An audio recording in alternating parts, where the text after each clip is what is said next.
In this beast world, would you choose a billion crystals or a perfect figure? My sister and I got transported to this beast world together and bound to a system. On the first day, the system asked us, a billion crystals or a perfect figure, which will you choose? Without hesitation, my sister chose the crystals. She used those priceless gems to attract the mightiest dragon male, only to be tortured to death by a vicious wyvern in its cave. I chose the perfect figure, with this divine physique.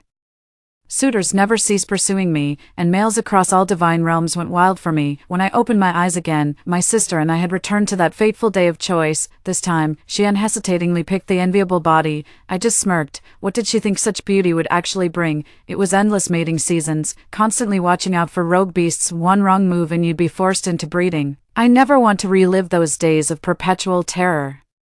I choose the curvy physique. After my twin sister selected the curvy option, just like my past self, her chest swelled rapidly while her hips widened dramatically, perfectly matching the beast world's beauty standards. She gazed at her reflection in the system mirror, a smug expression spreading across her face. I watched the calculation in her eyes silently. In her past life, she chose the billion spirit stones only to meet a gruesome end. She must be quite pleased with her choice now. I'm equally satisfied, for soon my sister will endure the physical agony and the weekly menstrual cycles brought by this mutated body. As for me, I'm grateful to retain my original form, forever spared from such torment. With the billion spirit stones, I purchased passage to Wolf City and bought myself a house in the beast world. Even in my past life, I knew wolf clans valued loyalty above all. They strictly practice monogamy in relationships, though I never planned to seek a mate. This tradition conveniently shields me from unwanted advances by other males. The system held a billion spirit stones, more than I'd ever need in this lifetime, yet my sister from the previous life, fearing the system might reclaim them, withdrew every last stone and became their paranoid guardian. I started by withdrawing 100,000 stones to purchase a home, beast servants, and daily necessities. My premium wages attracted only elite beast servants. These skilled hunters maintain impeccable households, stand vigilant night watches, fight when needed, and know exactly how to please their master. Unlike other masters who can't remember their beast servants' names, I've given each creature a proper name. I also taught them practical survival skills, how to roast meat, identify herbs, and even basic knitting techniques. Time flew by, and before I knew it, a year had passed in this beast world. During this time, the chieftain kept introducing me to potential mates, as their customs dictate that adult females must choose a male for breeding. Though I was already of age when I arrived and should have selected a mate immediately, I've been putting off the chieftain's arrangements every single month. This year, he was adamant and spoke with urgency. You've already wasted a year. This time you must find a physically strong mate so we can have a litter of robust cubs by next year. To gain the wolf pack's protection, I had to pay a price. The price was finding a male to breed with. Seeing no way out, I reluctantly agreed. The alpha had selected several decent male candidates for me, but having encountered too many exceptional males in my past life, I couldn't muster the slightest interest in any of them. In desperation, the alpha pushed forward his own son. Kellen is my proudest youngest, still not of age. If you reject him too, I'll seriously consider banishing you from the pack. The moment I laid eyes on Kellen, I finally understood the alpha's true intentions. With my gentle nature, never shouting at beast servants nor allowing males near me, the alpha considered me unlike other females, the most even-tempered she-wolf he'd ever known. The clan leader told me this half a year ago, but I didn't pay much attention at the time. Now it's coming back to me. The clan leader wants me to love Kellen and be good to him for the rest of my life. Flustered, I tried to make excuses to refuse, but ended up saying something terribly misleading that day. Clan leader, I'm older than him. What if he's still naive about matters of the heart? Hearing this, the clan leader gave Kellen's shoulder a pat and motioned him to step forward toward me. I felt warm lips brush against my cheek, instinctively raising a hand to cover my face. Kellen also looked embarrassed as he took a step back. No worries, I can learn, the chieftain quickly added. Exactly, you're both beginners, take your time practicing. Mating is serious business, and timing it right with the seasons matters. I chuckled. This was a line I'd heard countless times in my past life, so worn out it barely registered as crude anymore. Kellen wasn't even of age yet, and his ears turned red as he listened nearby, under pressure from the clan chief's matchmaking. I finally agreed to become Kellen's mate at the altar of truth. Another reason I chose Kellen was his youth. At least I wouldn't have to take responsibility for him right away. The beast world has a rule: females mustn't neglect their mates for over a month, or they'll face the chief's discipline. Before leaving with Kellen, I deliberately found a secluded spot to ask him. I have a low sex drive. Would you be okay if we went over a month without physical intimacy? Kellen visibly froze for a moment when he heard me, then nodded and said, "As long as I'm your only partner." I chuckled and stroked his wolf ears that had popped out. "Don't worry, you'll be my one and only." In my past life, having too many partners made every day nerve-wracking. They'd constantly report me, landing me in re-education programs. I refused to spend my life under any man's control. That's why I'm perfectly content with Kellen's terms. On Kellen's first day, I had him train with the beast servants. No high-ranking beastkin would stoop to such chores. Though confused, he respected my decision. That night, the beast servants surrounded Kellen singing bizarre chants. When he shot me a puzzled look, I explained, "Consider it a welcome ritual. They're celebrating your arrival." Tipsy and reckless, I carried a glass of fruit wine to Kellen and forced a drink down his throat. His body burned hot, and in a flash of awareness, he swept me into his arms and carried me swiftly indoors. Moonlight spilled across the warm woolen bedding as our silhouettes merged, our fingers interlaced, now tight, now slack, with Kellen's. When the blankets were thrown aside and that familiar, searing pain shot through me, my drunken haze cleared instantly. "Stop," I gasped at Kellen. Desire burned fiercer in Kellen's eyes, yet he obeyed instantly, though his manifested wolf tail lashed restlessly behind him. The memories from my past life were so agonizing that I developed a trauma response to these things, too. Kellen pressed his face against mine, nuzzling me with restless agitation. A wave of nausea hit me as I shoved him away coldly. "Get out." My sharp rebuff froze Kellen's affectionate gesture mid-motion. He lowered his head with wounded eyes, the rims tinged red with quiet hurt. I turned away, refusing to look at him as waves of unpleasant memories surged and receded. The next morning, I recalled last night's events. After I'd driven Kellen out, I had no idea where he'd gone. Stepping outside, I immediately met Kellen's gaze. He approached nervously but didn't dare take my hand. "Irene, I got drunk after that fruit wine last night. I never meant to do anything you'd dislike. Can you forgive me?" Irene is my nickname. After we became mates, I told him about it, and to my surprise, he remembered it instantly. I gently stroked his head. His wolf ears had already vanished, leaving only a tuft of curly silver-gray hair. Sincerely apologizing, I said, "I have plenty of crystals. If there's anything you want, I'll get it for you. I'm still adjusting to what happened last night. I might need some time." Kellen perked up his wolf tail at my words, nuzzling his cheek against mine, all traces of last night's tension gone. "Irene, you're so sweet," he murmured, Just 2 months after Kellen and I became mates, my twin sister rushed to Wolf City to flaunt her status in front of me. Surrounded by high-ranking males, she immediately grew smug upon seeing only one companion by my side. Feigning concern, she cooed, "Sister, I've so many fine males here. This little wolf boy looks barely mature. Can you possibly satisfy your needs? Shall I pick a few from my collection for you?" She then tipped forward a white-maned male. "This tiger beast's ferocious. Only a physique like mine can handle him. You're too delicate for his mating seasons." Next, she presented a rabbit beast. "This one's docile and obedient. He'd serve you well." A smug expression grew increasingly apparent on her face. I glanced at that rabbit beast, all too familiar. In my past life, whenever he approached, I could smell his overwhelming fox stench. He wasn't a rabbit beast at all, but a fox in rabbit's clothing. Fox beasts are two-faced and vindictive. Out of kindness, I took him in during my previous life, only for him to repay me with ingratitude and relentless advances. When he failed to have his way, he tried to kill me. Keeping my composure, I smiled politely. "Thank you for your kindness, little sister. A gentle creature like this rabbit beast suits you better. Kellen is all I need." My sister, still eager to introduce more, gripped the fox beast's hand and immediately protested. "Sister, the beast world is nothing like where we come from, without at least a dozen males by your side. You won't survive here. I probably don't have what it takes to find such a fine mate." She glanced at Kellen and remarked disdainfully, "Sister actually settled for this. A mere second-tier male beast couldn't possibly protect her properly. I've got crystals now, and hired several beast servants for protection at home. I rarely go out anyway. The wolf tribe keeps females well guarded. Besides, I think Kellen's perfectly fine. He's considerate and never pressures me into anything." Kellen's ears flushed crimson at the mention. Watching the elite four-marked beasts behind my sister, he silently steeled his resolve. The topic seemed to rekindle her ambitions. Noticing the surrounding males' admiring gazes, she suddenly swelled with pride. "Sister, if this place is so great, I'll have my males buy 10 houses here. How about I move in?" "No problem. Not that I'm worried she could actually stay. The wolf clan has strict rules, starting with the first commandment that females can only take one mate in their lifetime, which she'd never abide by." Watching my sister Luna, I could only laugh. Even in this second life, she's still obsessed with one-upmanship, always pinning her hopes on males instead of using her head. Just a single outsider's pass to Wolf City costs 1,000 crystals, with at least 20 males trailing behind her. That's 20,000 crystals just for clan admission, not to mention 2,000 per house here. Does she really have that many spirit stones? Besides, that rabbit beast occasionally reeks. Would the chieftain really let such a shady male into our territory? Just as I predicted, the chieftain refused their request to settle here. First, they couldn't produce the required spirit stones. Second, she travels with too many rogue beasts. Wolf City would never accept 20+ freeloaders who contribute nothing but consume resources. My sister was quite resourceful though. To stick with me, she quickly hooked up with some male from the wolf clan, but soon after, that wolf male got banished by their alpha for being trouble. Her scheme didn't work out in the end. Kellen's been scarce around the house lately.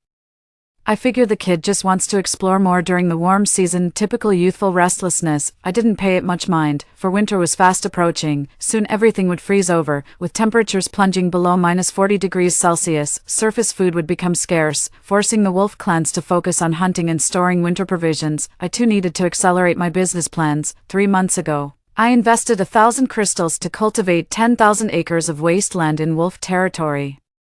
I then hired beast servants to gather fertilizer and seeds, all under my supervision. I organized their annual workload into distinct phases: peak farming seasons, fertilization/planting periods, and scheduled irrigation cycles. Currently, I've employed several beast servants specifically to trap young boars, hares, pheasants, and lambs. They're instructed to hunt only at designated locations using specialized trapping equipment. Beast folk have voracious appetites, typically targeting larger prey. Only the weak, elderly, or infirm would settle for smaller game when incapable of bigger hunts. My beastkin servants didn't disappoint me this year. They've caught 300 wild boar piglets, 210 young hares, over 500 chickens, and 90 sheep. I had them gather firewood and hay to build several simple pens, then moved all the captured animals inside. Every day we harvest vegetables and grains from our vast fields to feed them. Day after day passed until the cold season arrived. On the day the chieftain declared the start of frost season, I rose early to secretly inspect my livestock farm. It took me the entire morning to finish counting all the animals. Under the shelter I personally built, these poultry have multiplied rapidly. What's more, with the feed I developed, they've grown larger than wild animals and their meat has become exceptionally tender and marbled. It's hard to imagine how many crystals this whole batch would fetch when sold.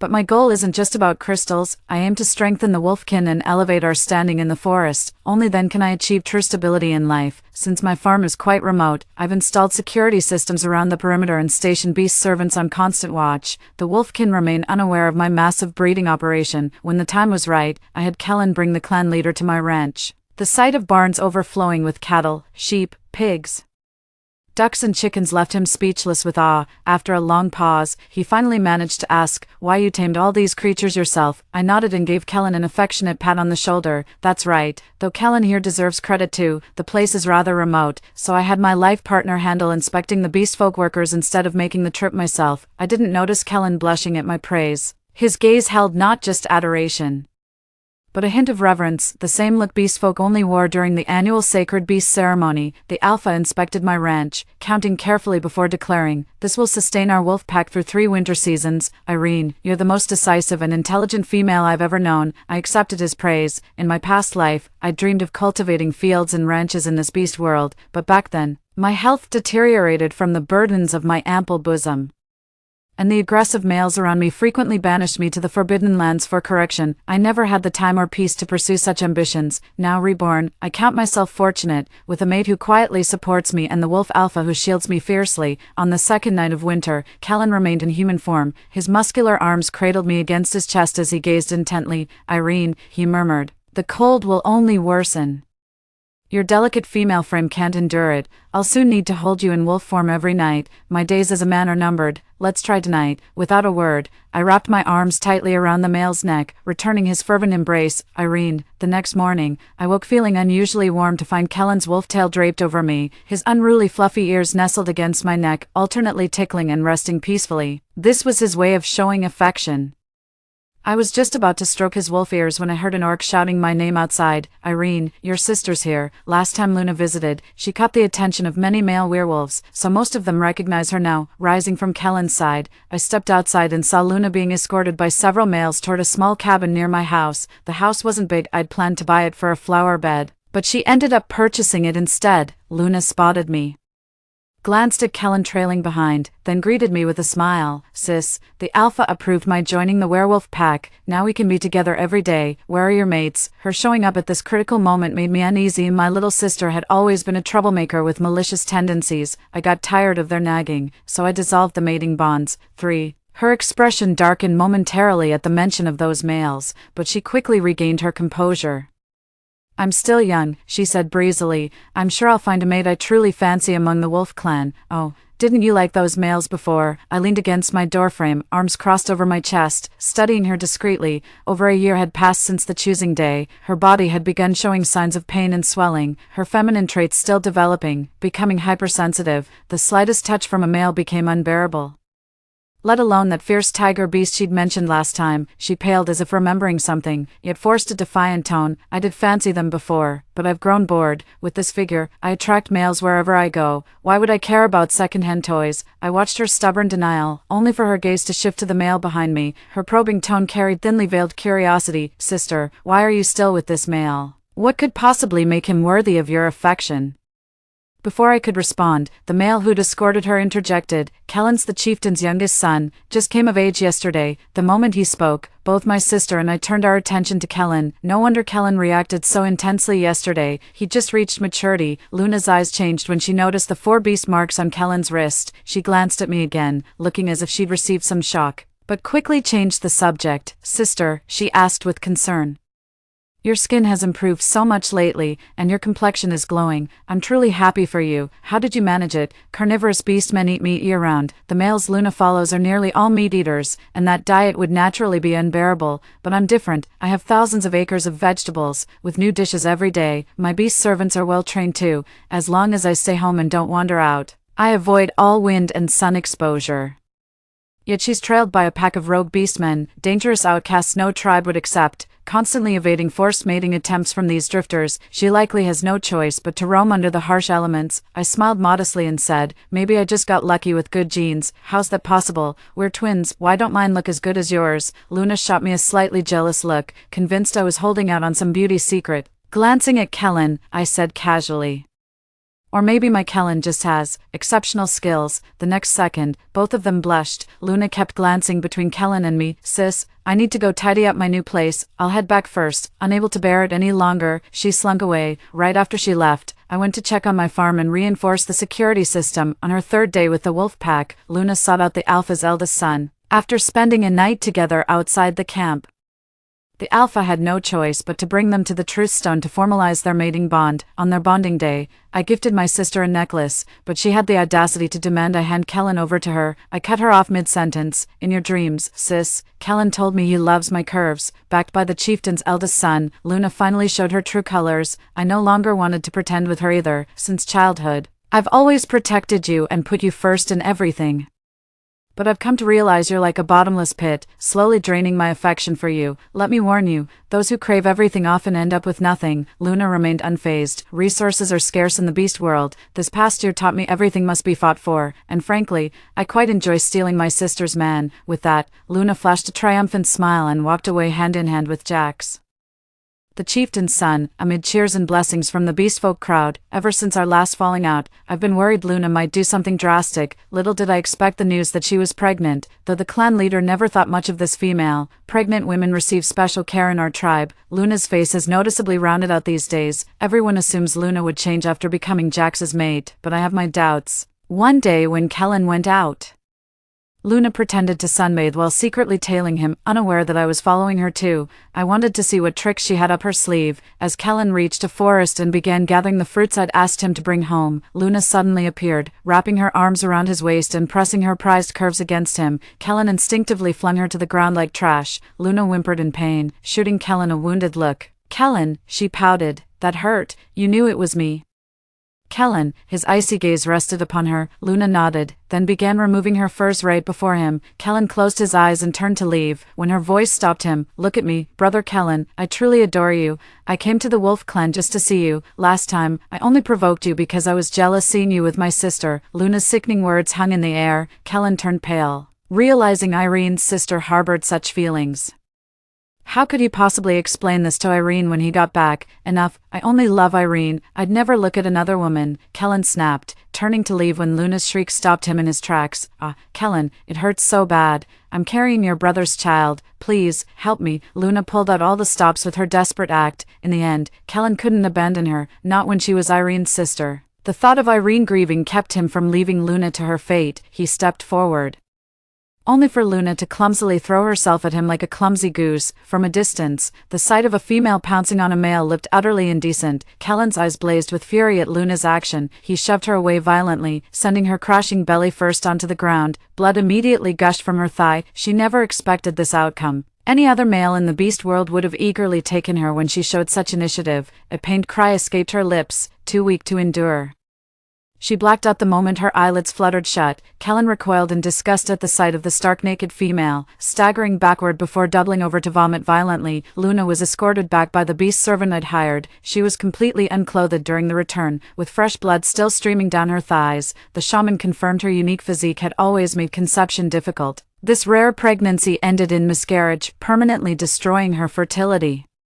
I expected Jax to be devastated upon hearing about Luna's miscarriage, but he just stood there calmly staring at the figure on the bed. When Luna woke up, I was clutching Kellen's arm and sobbing hysterically by her bedside, putting on a guilt-ridden performance. Oh sister, how could you be so careless? With your voluptuous figure wandering about alone, those feral beasts must have targeted you. The shaman says you'll likely never bear children again.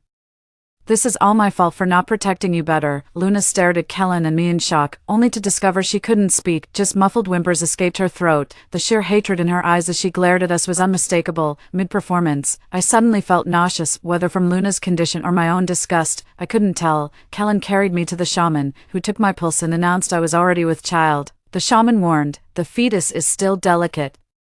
You must stay home and rest properly. Thank you, shaman. Luna watched as Kellen carried me into the night, her eyes burning with resentment and hatred. After the crowd left, Jack suddenly pinned Luna down, gripping her throat with disgust. Luna, those rogue beasts were right. You're nothing but a slut, trying to seduce my brother. Dream on. He and Irene are deeply in love. With that, he pulled out a sharp fishbone and thrust it into Luna's chest. Her chest was already 10 times more sensitive to pain than other parts of her body. As the long bone pierced deep, she nearly lost half her life from the agony, collapsing to her knees in desperate pleas for mercy. Yet the long, torturous night had only just begun, for, months later, thanks to the breeding farm I established, every werewolf in the pack survived the harsh winter. The alpha leader personally brought me to the ceremonial platform to publicly bestow an honorary title upon me. I ascended the platform with my swollen belly. Midway through the ceremony, a deranged female suddenly charged onto the platform. Before she could even touch my robe, a group of male warriors dragged her away, and the furious males swiftly took her into custody. With just a fleeting glance toward the distance, I stood upon the beast altar, clasping Kellen's hand as I made my vow to the wolfkin. Irene, hereby swear upon my soul, witnessed by the mountains and rivers of the beast realm, I shall become the guardian of the wolfkin's peace, sharing the wisdom of my survival. Should disaster strike, my courage shall bring hope to the fearful. Even when my body returns to the soil of this realm, my soul shall forever watch over this beloved homeland of the wolfkin. May the wolfkin prosper, may the beast realm endure. Completed. Story 2. When the apocalypse broke out, it was thanks to my special ability that my fiancé and father were able to achieve great power in the apocalypse. But they hated me and were afraid of me. During the zombie outbreak, they removed my crystal core and pushed me into the crowd of zombies. This is the retribution you deserve. The innocent-looking girl who got my crystal core stepped on my bones and saved the world. There were tears in the corners of her eyes as she showed pity for all living beings, although she took away my opportunity. Now that the crystal core has returned to its rightful owner, I don't hate her anymore. She became the savior respected by thousands of people, but I became food for the zombies and was brutally torn apart. In despair, I detonated my remaining ability and perished together with her. When I opened my eyes again, I was back at the moment when I was fighting with the innocent-looking girl for the crystal core. She was cruel and seriously injured herself, pretending to be overpowered and robbed by me. Sister, I really can't compete with you. But it's not certain who will get the treasure in the end, I sneered. I grabbed her hair and smashed her forehead against the ground. I crushed her arm and disabled her legs. You like to play the victim, don't you? I'll show you what real misery is. 1. I was poisoned by my fiancé and father. They tied me up, forcefully dug out the crystal core from my body, and pushed me into the zombie horde. Alice, this is the retribution you deserve. The tearing pain of the zombie's teeth piercing my skin agitated every nerve ending of mine. As the intense pain swept over me, through my blurry vision, I saw Stella hiding behind my fiancé. In her eyes as she looked at me, there was an overflow of complacency and malice. She held the bloody crystal core that had just been dug out of my body. Enduring the great pain, I exhausted the last bit of my ability, detonated the crystal core, and perished together with them. Go to hell. When I opened my eyes again, I was stunned for a moment. In front of me was a bloody corpse. The black blood of the zombies splattered all over the corridor. I tightly gripped a baseball bat in my hand, and the force of my grip was so strong that the skin between my thumb and index finger split open. This action, it seemed that I had just had a fight with it. What is this thing? Stella's voice came from beside me. I suddenly looked up and found Stella standing beside me. I didn't know when she had come. She dug out a crystal core from the blood and flesh. Under the sunlight, the crystal core sparkled like a brilliant jewel. My eyes shrank in shock. It was the evolved crystal core of the zombie king in her hand, and it was also Stella's young face. Sister, Stella spoke to me with a smile, as if the malice she showed before was just an illusion. This thing seems dangerous, since you've just been in a fight. Sister, I'll keep it for you. These were the same words as in my previous life. I finally realized I was reborn. I had returned to the day when the zombies first broke out. On that day, in the university corridor, it was just me and her. I fought at the risk of being infected by the zombies, while she stood aside safely in her fluttering white dress. After I finally knocked down the zombie, she suddenly stepped forward to grab the crystal core in the zombie's body. Like me, she realized the opportunity hidden in the mysterious crystal born from the zombie, so she tried to steal my spoils. I sneered. She was still so greedy and arrogant. Aren't you willing? Her eyes sank slightly. Suddenly, there was a rush of footsteps and shouts from the end of the corridor. Alice, Stella, are you both okay? It was the voice of our classmates who had come to find us. Sister, I really can't compete with you, but it's not certain who will get the treasure in the end. After saying this, Stella suddenly took action. I saw her slap herself, and then she smashed her arm hard against the railing. Bang, her arm broke, and her action was vicious. When the group of people rushed over from the corner of the corridor, she sat on the ground delicately. When she looked up, there were tears in her eyes. Sister, I found this thing. I injured my arm in order to kill this monster. Why are you stealing my spoils? I'm gentle by nature, but this time, even if you hit me, I won't give my things to you, because it's mine, too. Ching ching. What's going on? Among the crowd, my fiancé Carter stepped forward. His gaze passed over me and landed quietly on Stella's pitiful little face. I sneered. Do you feel sorry for her like this? It's far from enough. After watching Stella's performance, I lazily shook the black blood of the baseball bat off my hand. Then, under the terrified gazes of the crowd, I heavily smashed the baseball bat in my hand onto the arm of hers that was holding the crystal core. Ah, what are you doing? She let out a shrill scream, not expecting me to do such a thing. Bead-sized sweat drops fell, and the veins in her neck bulged due to the pain, and her face was distorted. There was no trace of her being pitiful anymore. Since you don't cherish your own body and are so cruel to yourself, as your enemy, I naturally can't be outdone.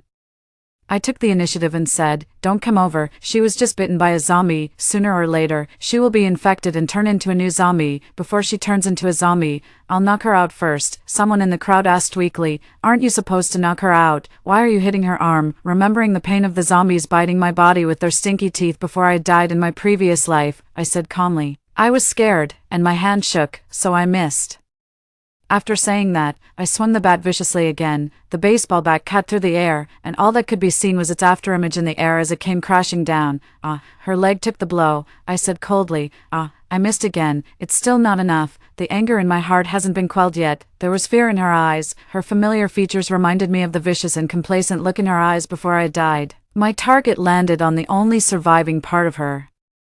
I raised the stick in my hand. What are you standing there for? Save me. I wasn't bitten by a zombie. Carter, save me. Sensing my intention for the next moment, Stella was so scared that her hair stood on end, and her eyes were wide with terror. She roared like a madman, and in a confounded state, she slowly dragged one leg and crawled away. The classmates who were stunned by my ferocity finally came to their senses. Ching ching, I think. I swept my eyes over Carter, and the leg he had just taken a step with stopped. What kind of eyes were these, tempered by death and the intention to kill, like a devil crawling out of hell? He was terrified and didn't dare to come any closer. These students who had never stepped into society, how could they be a match for someone like me who had struggled in the apocalypse? Don't come over, don't. Stella crawled forward in fear, trying to get away from the devil that I was, but she couldn't even escape from my shadow. I squatted down and pried her fingers apart one by one, right in front of her. I took back the crystal core. In my previous life when I wasn't reborn, she couldn't even steal the crystal core. Now that I had a second chance at life, how could she take my things away from me? I leaned close to her ear and whispered, "You like to play the victim, don't you? I'll show you what real misery is." The tears she had forced out with her false show of emotion finally became real. They rolled down from the corners of her eyes. "I was wrong. I won't dare to do it again. Spare me." I grabbed her hair. The intense pain that had agitated every nerve when I was pushed into the crowd of zombies and bitten in my previous life still seemed to be lingering. Anger welled up in my heart. I pulled her hair and smashed her head against the ground. In an instant, there was blood all over. Her face turned pale, and she lay on the ground, on the verge of death. Ah! Amid her suddenly miserable cries, I laughed maniacally. "Do you understand? This is what real misery is. You need someone to teach you how to pretend to be pitiful. You, this white lotus, might as well be reborn. Ha! Free, enough." My hand holding the baseball bat was grabbed by Carter. There was fear hidden in his eyes, and he couldn't bear to see Stella get hurt. "The situation is chaotic now. This isn't the time for you to vent your personal grudges. Besides, she is your sister after all." Boom! The sound of the baseball bat cutting through the air hit the wall beside his face. The wall plaster cracked, forming a web-like pattern. I raised my eyes and looked at him sideways, my gaze cold. "That night, in the empty lecture hall, the two of you had a great time, didn't you?" His expression froze. I sneered. "Did you think you had covered up your stupid deeds well? I have no feelings for you, and you have no affection for me either. In the end, our marriage was just a union of interests. What you do in private is your business. Even if you fool around with my father's illegitimate daughter, I don't care about your affairs." But I slowly wiped the blood on the baseball bat onto his clean clothes. He looked at me, and there was deep resentment in his eyes. But fearing my brutality, he obediently stood there and served as my rag. "You shouldn't have set your sights on my things." I curled my lips. "You're so despicable. Do you think you deserve to be beaten?" In the end, I leisurely turned around and tossed the crystal core up and down in my hand. I left calmly. The zombies roared. The place I was going was where the zombies were gathered. No one tried to stop me. Carter looked at me with hatred.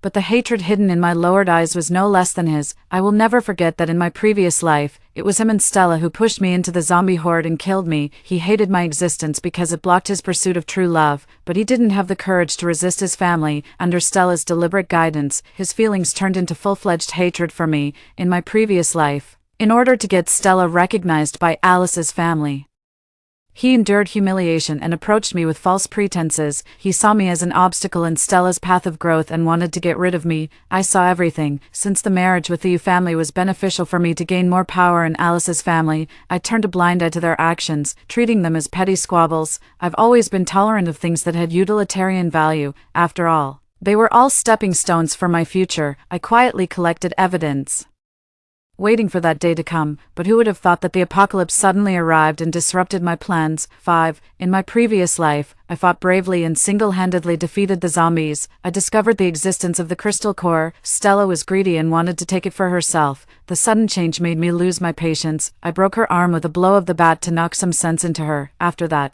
I joined the group of people. But because there were so many people gathered together, we became the target of the zombie horde. The smell of human flesh attracted more danger. When we were trapped in the storage room, only the three of us were left. Stella was disabled and couldn't help. Carter was unconscious with a high fever. I didn't want to take either of these two useless people with me, but I had no choice. Although Carter's family wasn't as powerful as Alice's family, they could still be useful in times of crisis. As long as he was alive, someone would come to rescue him. Stella was like the dirty chewing gum stuck to the sole of my shoe. She followed Carter closely and managed to survive until the end. I looked at the door that was shaking from being battered, and then at the crystal core shining faintly in my hand. Holding it in my hand, I could almost feel the surging power. My eyes darkened. I swallowed the mysterious crystal. Then, I obtained the ability to control the zombies. 6. I left the group of people and took the crystal core. I felt the familiar power circulating in my body. I clenched my fists and smiled. "In this life, without me saving you, I hope you can still manage to survive." This was my sincere wish. They were still useful to me. I didn't have time to waste on that group of people. There were more important things waiting for me to do, among the crowd of zombies. I walked towards the teaching building as if there was no one else around.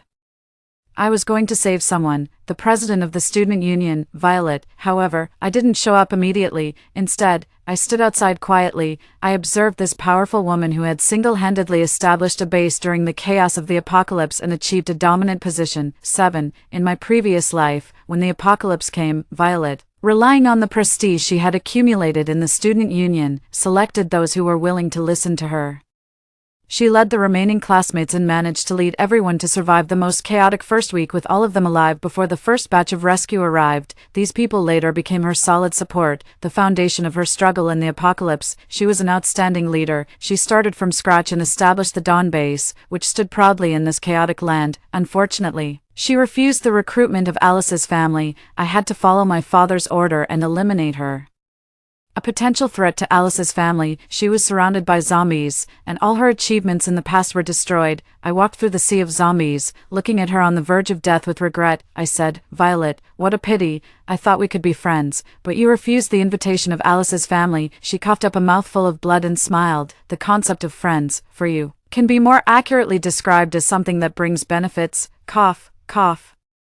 You asked me to lead the Dawn Base. Was it your father or yourself that I was supposed to submit to? Her eyes were sharp, as if she could see through everything. My gaze was heavy as I coldly met her eyes. The corners of her lips curled into a sneer. The Dawn Base I established was to seek the light for humanity in the apocalypse. It was never a pawn for the power struggle within Alice's family, but I made a mistake. This was the path I chose according to my will. And I have no regrets about my ending. In my previous life, I killed her and ensured that she was left with a whole body, preventing her from becoming food for the zombies. And in this life, cold sweat dripped from Violet's forehead. She was pinned against the corner, facing a gaping, bloody maw. A foul stench hit her face. The monster's teeth were caught on the broomstick, and tiny cracks began to spread. Her only weapon was on the verge of being destroyed. Her pupils shrank sharply. Gritting her teeth, she was about to sacrifice her arm to save herself when, bang, the monster's brain exploded like a balloon right in front of her. With a stunned expression, she watched as the zombie's body fell backward, revealing my figure. The orange-yellow sunset bathed me. I raised my hand and greeted her friendly. "Long time no see, Violet. How are you?" I squinted at her, looking at her disheveled and still young appearance. "In this life, I believe we will definitely become excellent partners, the perfect pair of friends." 8. The Alice family already held immense power and influence, coupled with the fact that I obtained the Zombie King's crystal core, which allowed me to control low-level zombies, and my memories from the previous life. I quickly led the family to gain a firm foothold when the world fell into chaos and panic.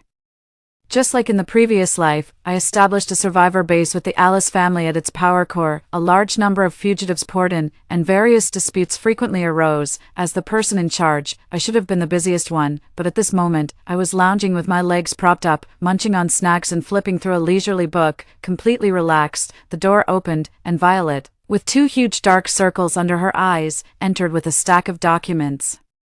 "I've sorted these out, you just need to sign and stamp them." I casually picked out several documents to review and nodded in satisfaction. "The Student Council President is indeed amazing. Your work efficiency is really high. You truly live up to being the friend I recognize." Violet's lips twitched. "It's truly an honor to be Miss Alice's friend. If possible, I'd like someone else to share this honor." After a few days of getting along, she was already able to joke with me. I wagged my finger, rejecting her suggestion. "Have faith in your own abilities." Her face immediately fell. I encouraged her, "Don't worry, I won't let you work in vain. Since you're helping me, I have a gift for you too. As for what it is exactly, it's a secret for now." I looked at her with a smile. She reluctantly mustered a smile. "Miss Alice, there's another thing I must tell you." Violet's expression turned serious as she handed me a file. "Although this may invade your privacy, I must keep a close eye on and be wary of anything that threatens the foundation of the base's survival." I opened it, and right in the center of the document was a photo. In the photo, Stella smiled gently, like a holy goddess, radiating a white light. Fresh granulation tissue was sprouting from the wound of the injured person under her palm. My fiancé, Carter, stood beside her, his eyes filled with love. It was obvious to anyone that their relationship was far from ordinary. "I heard that when the apocalypse broke out, Miss Alice had a conflict with Miss Stella. Now, Stella has awakened a rare healing ability. She healed the injuries you inflicted on her. Relying on her ability, she has won the support and love of many people." Mr. Carter has also awakened a powerful lightning ability. He formed his own elite team and became a hero of the base. "Miss Alice, you've been comfortably staying in the rear, leaving all the decisions to me. I'm naturally extremely grateful for your trust, but aren't you worried about a backlash from the people below? Violet's words were extremely straightforward, lacking any hint of deference. I wasn't angry. As I always say, I'm very tolerant of anything that has utilitarian value. I smiled and explained, Violet, I think you've misunderstood something. If someone steals the stone under your feet, would you consider it a betrayal? What I truly want is far more than just a small base.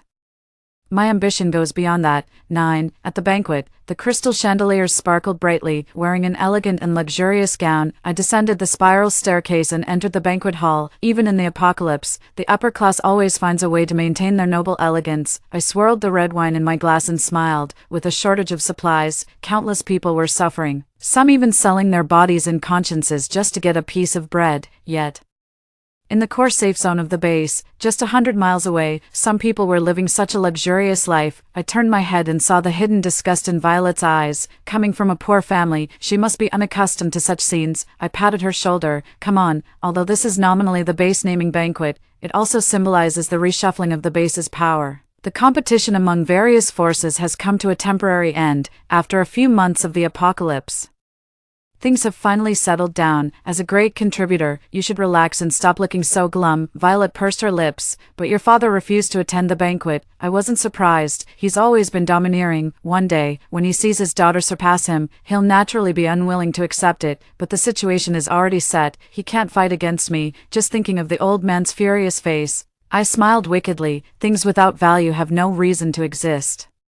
That's what he taught me. Now he's losing his power, gradually becoming useless and heading towards destruction. Father, in the previous life, you were afraid of my strength and feared that I would seize the base you built, so you secretly set a trap for me and killed me. At the cost of my life, you taught me not to trust anyone. In this life, let me repay this favor. 10. At the banquet, as expected, I saw my fiancé Carter and my father's illegitimate daughter, Stella.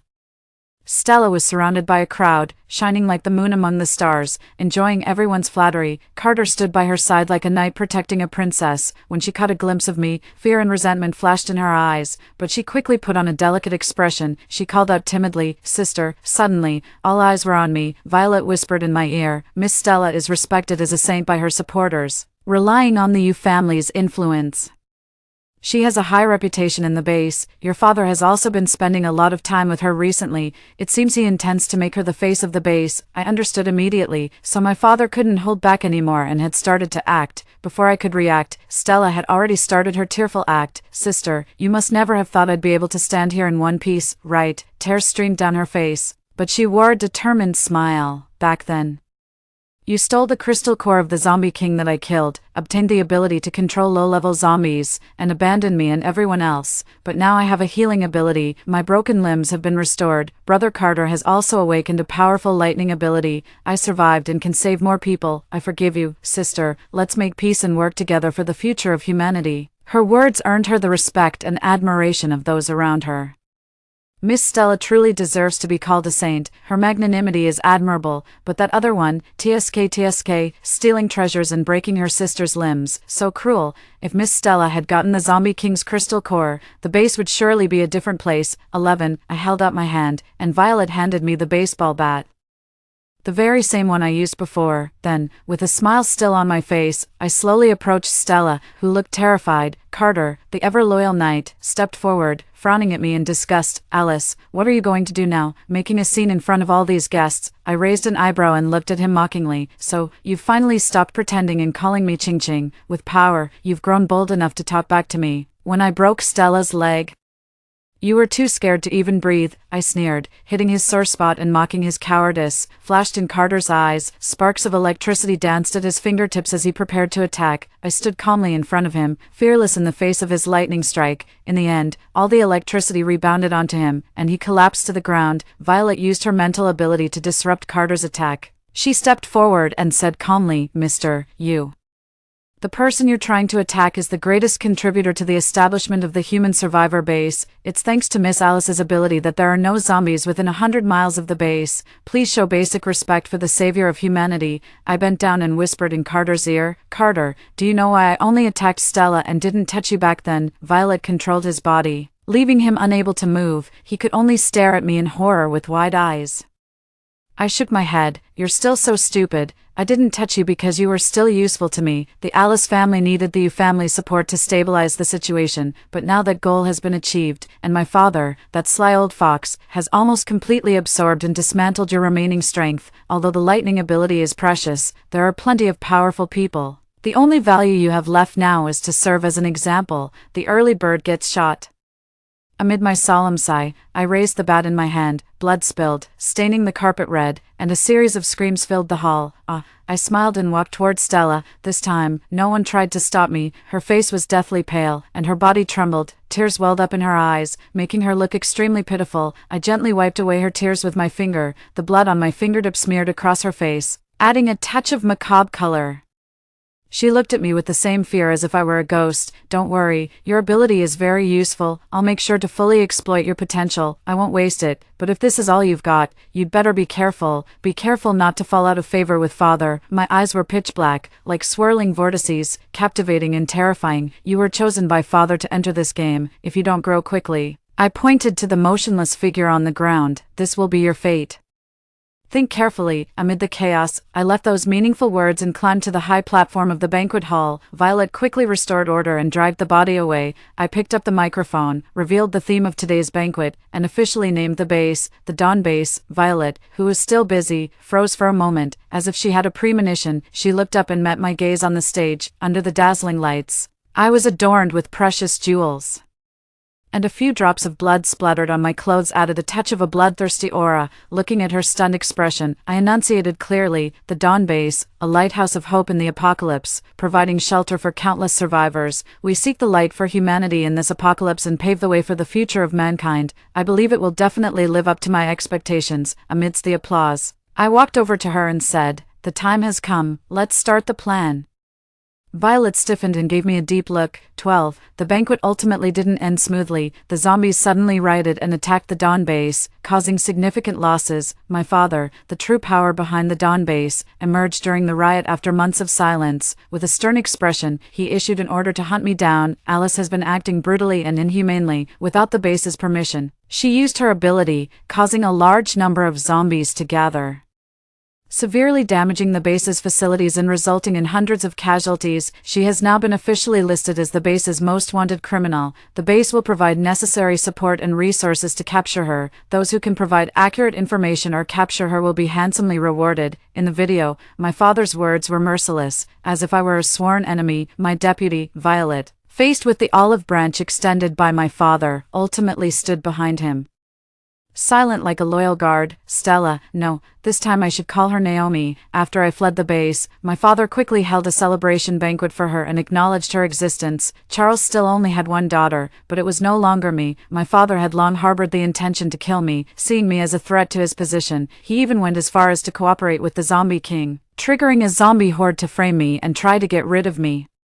The zombie horde that killed me in the previous life, which occurred just a few months into the apocalypse, played out decades earlier this time, but I was already fully prepared. Everything was going according to my plan. 13. The Zombie King could also level up, but it was extremely difficult. Only by absorbing and transforming zombies of the same level could it become stronger. This was why the Zombie King was willing to cooperate with my father. It reached an agreement with my father.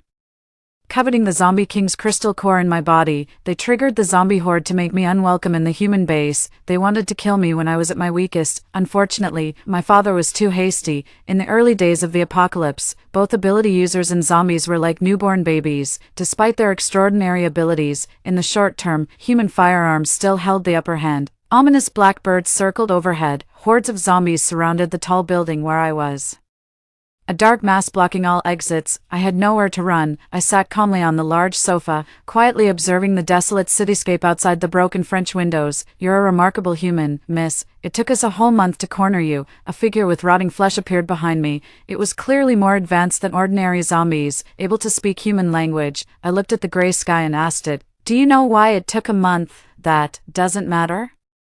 What matters is that you're about to die. Your Zombie King crystal core will be mine." Bang! From a distant high-rise building, a sniper rifle bullet pierced through the French window and hit its head. The special-made bullet exploded its brain. The body slumped to the ground. I shook my head. A bit of intelligence But not much. You set your sights on my Zombie King crystal core, but I've been eyeing yours too. I'm not, as you thought, fighting alone. I tore out the bright crystal from its body with my bare hands and smiled. I have someone helping me from behind. 1 month was enough for Violet to gain a firm foothold in the chaotic situation and earn my father's trust. In 1 month, the helpless Alice was supposed to be killed by the Zombie King, and in her place, a more powerful ruler of zombies would be born. 14. In my previous life, I was betrayed by those close to me. My father was wary of my threat, my fiancé loathed my existence, and my father's illegitimate daughter coveted my position. Although I was cautious everywhere, I couldn't defend against the unpredictable schemes and backstabbing, compared to staying in the seemingly safe human base and dealing with those people hypocritically. The seemingly dangerous hordes of zombies were the real place suitable for my growth. It was like breeding venomous insects. The strong usually became even stronger, and in the end, a terrifying zombie emperor would be born. I used the chaos to hide my whereabouts, pretended to be dead, and dispelled my father's vigilance, relying on the information from the human side and my memories of the previous life. I devoured and eliminated more zombie kings, secretly enhancing my strength. In the farthest place away from the human base, I trained high-level zombies that obeyed me and built my own forces. I grew rapidly while watching the still, confused and disorderly apocalyptic world with cold eyes, just waiting for the right moment to act. 15. In the following 3 years, the zombies became stronger and stronger. Turbid crystals were found in the bodies of some high-level zombies. Ability users could use these crystals to improve their cultivation. Barely achieving a balance with the zombies, countless survivor bases were established and then perished. After 3 years of upheaval, a relatively stable situation was finally formed. With the Dawn base at the forefront, they maintained a complex situation of both competition and mutual assistance. The annual large-scale conference aimed to resolve the internal contradictions among humans, and the main debate at this year's conference revolved around the recent strange behavior of the zombies. I don't have time to talk about other things with you now. My wife and children are at home, waiting for me to save them. It was so hard to get the news out. And what's your attitude? Are you going to turn a blind eye? Captain Daniel, I know your base is currently surrounded by zombies and in a critical situation, but my Sunlight base is also surrounded. The base hasn't received supplies for a month. Haste makes waste, which is why we're gathered here to figure out the problem. Figure out. How long has it been? Are your hearts made of stone? Still dawdling? Since none of you are willing to offend anyone, I'll be blunt today and speak frankly. A burly bald man slammed the table and stood up, directly questioning the imposing middle-aged man sitting in the central position of the conference. So why is it that all our bases are surrounded by zombie hordes, but only your Dawn base is safe and sound? What's your relationship with the Zombie King? As soon as these words were spoken, the entire room fell silent. Everyone's eyes turned to the middle-aged man, putting invisible pressure on him. The middle-aged man calmly pushed his glasses, seemingly unaffected at all. The reason for this matter, of course, it's because he's my father.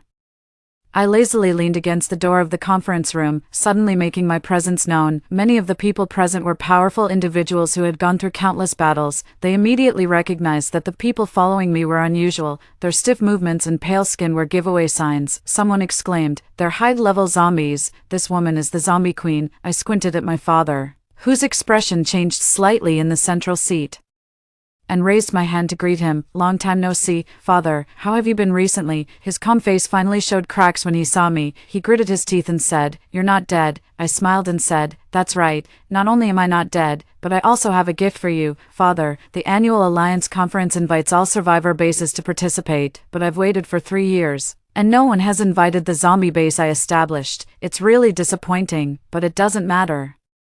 Here I am. To show my sincerity, I'd like to invite you to visit my base for a day. I'll personally introduce the unique features of our base to you. There was a cold darkness in my narrowed eyes. I believe you, father, are a reasonable man and won't reject your daughter's kind offer. You must understand the consequences of refusing me. 16. My father's face was gloomy, fully armed and protected by many elites. He came deep into my base. Naomi's healing ability was so powerful that she could eliminate the zombie virus in the initial stage of infection and prevent people from turning into zombies, so he brought her along. The helicopter that had just dropped them took off. Then, a huge explosion occurred, like a kite on fire. It plunged straight into the dead urban jungle, igniting the fuse of the Great War. My father's face changed dramatically, looking at me on the large display screen of the high-rise building. He demanded sharply, "Rebellious daughter, do you really want to kill your father?" I took the black tea prepared by the high-level zombie, took a sip, and frowned. It really wasn't as good as the tea made by humans. I raised my eyes and said casually, "How could that be? It's just that we haven't seen each other for years, and I want to have a good talk with you and express my gratitude for your cultivation, but your guard makes me sad." "Father, you brought too many irrelevant outsiders. So I'm just helping you get rid of them." Looking at my father's angry face on the monitor, I chuckled. "Don't even think about escaping. I've set up numerous traps. You have only two choices now, either die or come and find me. I'll be at the top floor of the tallest building in the central area of City C. I'll be waiting for you there." Father, 17. It seems that I've never seen my father smile. Either in my previous life or this one, he always had a stern expression. Whenever I did something stupid, he would whip my palm with a ruler and make me kneel in the rain, not allowing me to enter the house. I was both afraid of and respectful to him. He taught me how to make the best use of everything and how to squeeze the last value out of my enemies in the best way. At the end of my previous life, he also taught me how sinister people could be and that I should never trust anyone. I didn't dare to disobey his orders, yet, despite my fear of his authority, I was incredibly bold as a child. Knowing that he disliked dirty and weak things, I still secretly raised a stray curly-haired puppy behind his back. When the truth was finally revealed, I looked at the dead puppy at his feet and heard him say, "This kind of dirty thing isn't welcome in our home. It's weak and useless. Staying with such a thing will only make your heart soft and full of flaws." His tall shadow shrouded me. "Since you brought this thing in, you can throw it out." I built a small grave for the puppy. The next day, my father brought back a girl of my age. "This is Stella. She's your sister." I looked up into my father's stern eyes and knew that I had disappointed him again. If things continued like this, the small grave under the tree would be my final destination. I attacked Stella fiercely, and this ferocity impressed my father. Out of the corner of my eye, I saw a hint of admiration in his eyes. He was breeding venomous insects, cultivating his outstanding heir, and Stella was just a pawn in his hand. We were all just puppets in his hands, fighting and struggling in his shadow. But now, the puppet had broken free from its strings, picked up a weapon, and aimed it at the puppeteer. The door was finally opened. I watched as he burst into the room covered in blood, with Naomi supporting him and using her ability to treat his wounds. All his subordinates had died on the way, and only the two of them reached the end. His eyes, fixed on me, were filled with anger, and his expression overlapped with the one in my memory, gloomy and depressive. I suddenly said, "Father, I don't think I've ever seen you smile. Can you smile for me?" 18. Unfortunately, in the end, I never saw a kind expression on his face. Seeing me sitting leisurely in the chair, he raged like a toothless tiger, trying to hide his panic with his useless anger. He shouted angrily, "What's your attitude? I raised you with great effort, but you can't even show basic filial piety, torturing your father like this. Do you have any conscience left? You've absorbed the zombie king's crystal core. Has your heart become as cruel as a zombie's? What do you want to do to the Dawn base and your father?" His scolding suddenly stopped. He looked at Naomi, who was supporting him. In disbelief, Naomi took a few steps back, creating some distance between them, and revealed the bloody dagger in her hand.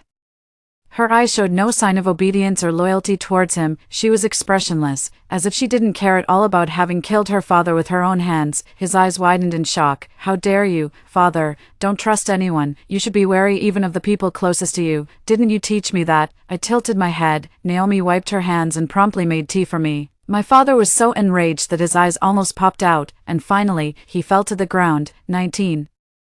In my previous life, I couldn't figure out why my father wanted to kill me. Although I did pose a threat to his position, I was the daughter he had cultivated with his own hands. Even a tiger wouldn't eat its cubs, so how could he bring himself to do it? It wasn't until Naomi defected to me that I learned that my father had damaged his body due to his wild behavior when he was young and had long lost his ability to have children. Both Naomi and I were just adopted daughters he had found. His future cultivation targets, there were many more like Naomi, but they all perished in the quiet internal struggles. I was the only one being cultivated openly. I wasn't his biological daughter. Without the false veil of family affection, he and I were sworn enemies with a blood feud. When Naomi defected to me, she was extremely respectful on the communication device video. "Thank you, sister, for your guidance. You didn't hold my past mistakes against me, and I will definitely repay your kindness with my actions." My decisive actions when the zombies arrived planted a seed of fear in her heart, and my demonstration of power at the banquet made that fear sprout and grow. She was indeed a smart person, knowing who to attach herself to. She knew the deeper relationship hidden beneath the surface of my breakup with Violet, so she got in touch with me through Violet. She gave me such a big gift as soon as we met. No wonder she was taught by my father personally, she really was astonishing. 20. I took a sip of the tea she made and couldn't help but sigh. Sure enough, human hands are more skillful, the tea they make tastes better. Naomi was good at reading people's expressions. Hearing my praise, she smiled. Sister, you've been among the zombies for so long and are used to eating frozen food, why don't you let me stay with you for a few days? I can improve your diet, I smiled faintly. Why do you think I'll let you live? Although my expression was calm, my words were filled with a sense of danger. The high-level zombies beside her stared at Naomi with their inorganic eyes. Her face turned slightly pale, but then she forced a smile. Because I'm still useful to you, sister. You've been among the zombies for so long, and of course, they don't dare to hurt you, but accidents can happen. If you get scratched by accident, my healing ability can help you, also. Although I can't kill zombies, relying on the reputation I've built in the human base, I can help Violet gain a firm foothold in power exchanges. After Father's death, Violet will take over the base. With my support, the process will be much easier for her. I can also be your eyes and ears. You trust Violet, but there's a natural conflict between your identities. I can hide in the dark and monitor this potential threat for you, sister, in this way. Both humans and zombies will be under your control, and you'll be the supreme uncrowned king of the apocalypse. I will definitely assist you in consolidating your rule. Naomi knew her limits. She leaned cutely on the armrest of my chair, batting her eyes and trying to be endearing. You've analyzed the situation well, but you're wrong about one thing. Naomi's face froze. I reached out and stroked her hair. I smiled and said, I've never trusted anyone, not even Violet. I once told her that I would give her a gift. The Dawn base is the gift I prepared for her. She helped me, and in return, I'm giving her a base to manage. I've given her the opportunity. Whether she can truly take control of the base depends on her own abilities. As for whether I'm worried about her betraying me, I rested my chin in my hand and looked at her playfully. Since I've never trusted her, how can there be betrayal? Naomi's face turned deathly pale. The zombies behind her moved. Their sharp palms pierced through her body, and her eyes widened in shock. I was poisoned by my fiancé and father. They tied me up, dug out the crystal core from my body, and pushed me into the zombie horde. Keep me alive. You still haven't grown at all. You only know how to rely on others, and in the end, you'll be abandoned by others. You're too much like me, equally ruthless. In the previous life, you killed me. How could I make the same mistake in this life? 21. It was late at night. The sky was pitch black, like ink spilled, with not a single star in sight. Violet made a video call. There were a few drops of blood on her. Despite some setbacks, I've taken control of the Dawn base. No, nothing can stop your progress. You are the uncrowned king of this apocalypse, in front of the huge French window. I lazily sat in a chair edged with gold. My slender fingers casually stirred the warm black tea. After the video call ended and the last light went out, I chuckled, stepped on the blood-stained carpet, and turned to leave the silent room, leaving behind a trail of red footprints. Story 2. I died in the third year of a zombie apocalypse, a time when resources were scarce and the world had become unimaginably tough. Betrayed by my fiancé and best friend. I was pushed into a horde of zombies over an expired can of food. Suddenly, I opened my eyes and realized I had been given a second chance at life. Checking the date on my phone, I found I had 1 month before the zombie outbreak began. Living alone, I had a villa in the suburbs left to me by my parents, though I usually stayed in the university dorms. On the day the zombies took over, my fiancé and best friend happened to be at my villa, known for my hoarding tendencies and compulsive shopping. I had amassed a substantial stockpile, 20 bags of flour weighing 100 kilograms each, 120-kilogram barrels of olive oil, and dozens of tons of purified water in the basement. My several giant freezers were packed with 200 kilograms each of pork, lamb, and beef, as well as assorted frozen foods. The number of instant meals and snacks was countless. With dozens of boxes of various flavored noodles alone, exaggeration aside, if these supplies never expired, they could last me a lifetime. The storage room, spanning 20 square meters, was filled to the brim with non-perishable items like paper goods, blankets, clothing, and toiletries. Everyone was amazed by my foresight, especially Anderson, who kept praising my forward thinking. With these supplies, the three of us managed to stay in the villa. By the third year, as supplies began to decay and spoil, we were forced to venture out for food. It was only then, on the brink of death, that I learned my engagement to Anderson was a sham, merely a ploy to secure the house, and he had been having an affair with my friend Tiffany the whole time. Upon waking up from this nightmare, I immediately sought to avoid any complications by obtaining a fake medical emergency document to take a leave of absence from school. My guidance counselor, seeing me so close to death yet personally handling my academic leave, was moved to tears, almost to the point of prostrating in gratitude. It really wasn't necessary. After successfully managing my leave, I blocked everyone's contact. Following the logic of campus legends, rumors of my death would likely circulate within 3 days. That suited me fine. It was as if I was being let off like a fart. Since I had a chance to start over, I decided to sever ties with everyone, leaving school. I accessed all the savings my parents had left me and immediately hired people to fortify my villa. The perimeter fence was raised by 2 meters. Topped with barbed wire and high-voltage electricity, including sharp spikes. The main gate was reinforced with triple-layered security mesh, strong enough to resist even a power saw. I also had workers dig a deep trench around the villa to trap any approaching zombies. The interior, including the basement, was reinforced with iron plates to make it airtight. Solar panels were installed on the roof, and I brought in 2 generators from a nearby factory to prepare for potential power outages. I cleared the original garden to grow crops and stocked up on various seeds and agricultural books. Knowing that water would be scarce in the apocalypse, I converted every spare room in the villa into water storage. The rooms previously occupied by Anderson and Tiffany were now storerooms. After making these basic modifications to the villa, my next step was to make extensive purchases. I liquidated all my cash and maxed out available loans, steering clear of untrustworthy lending services.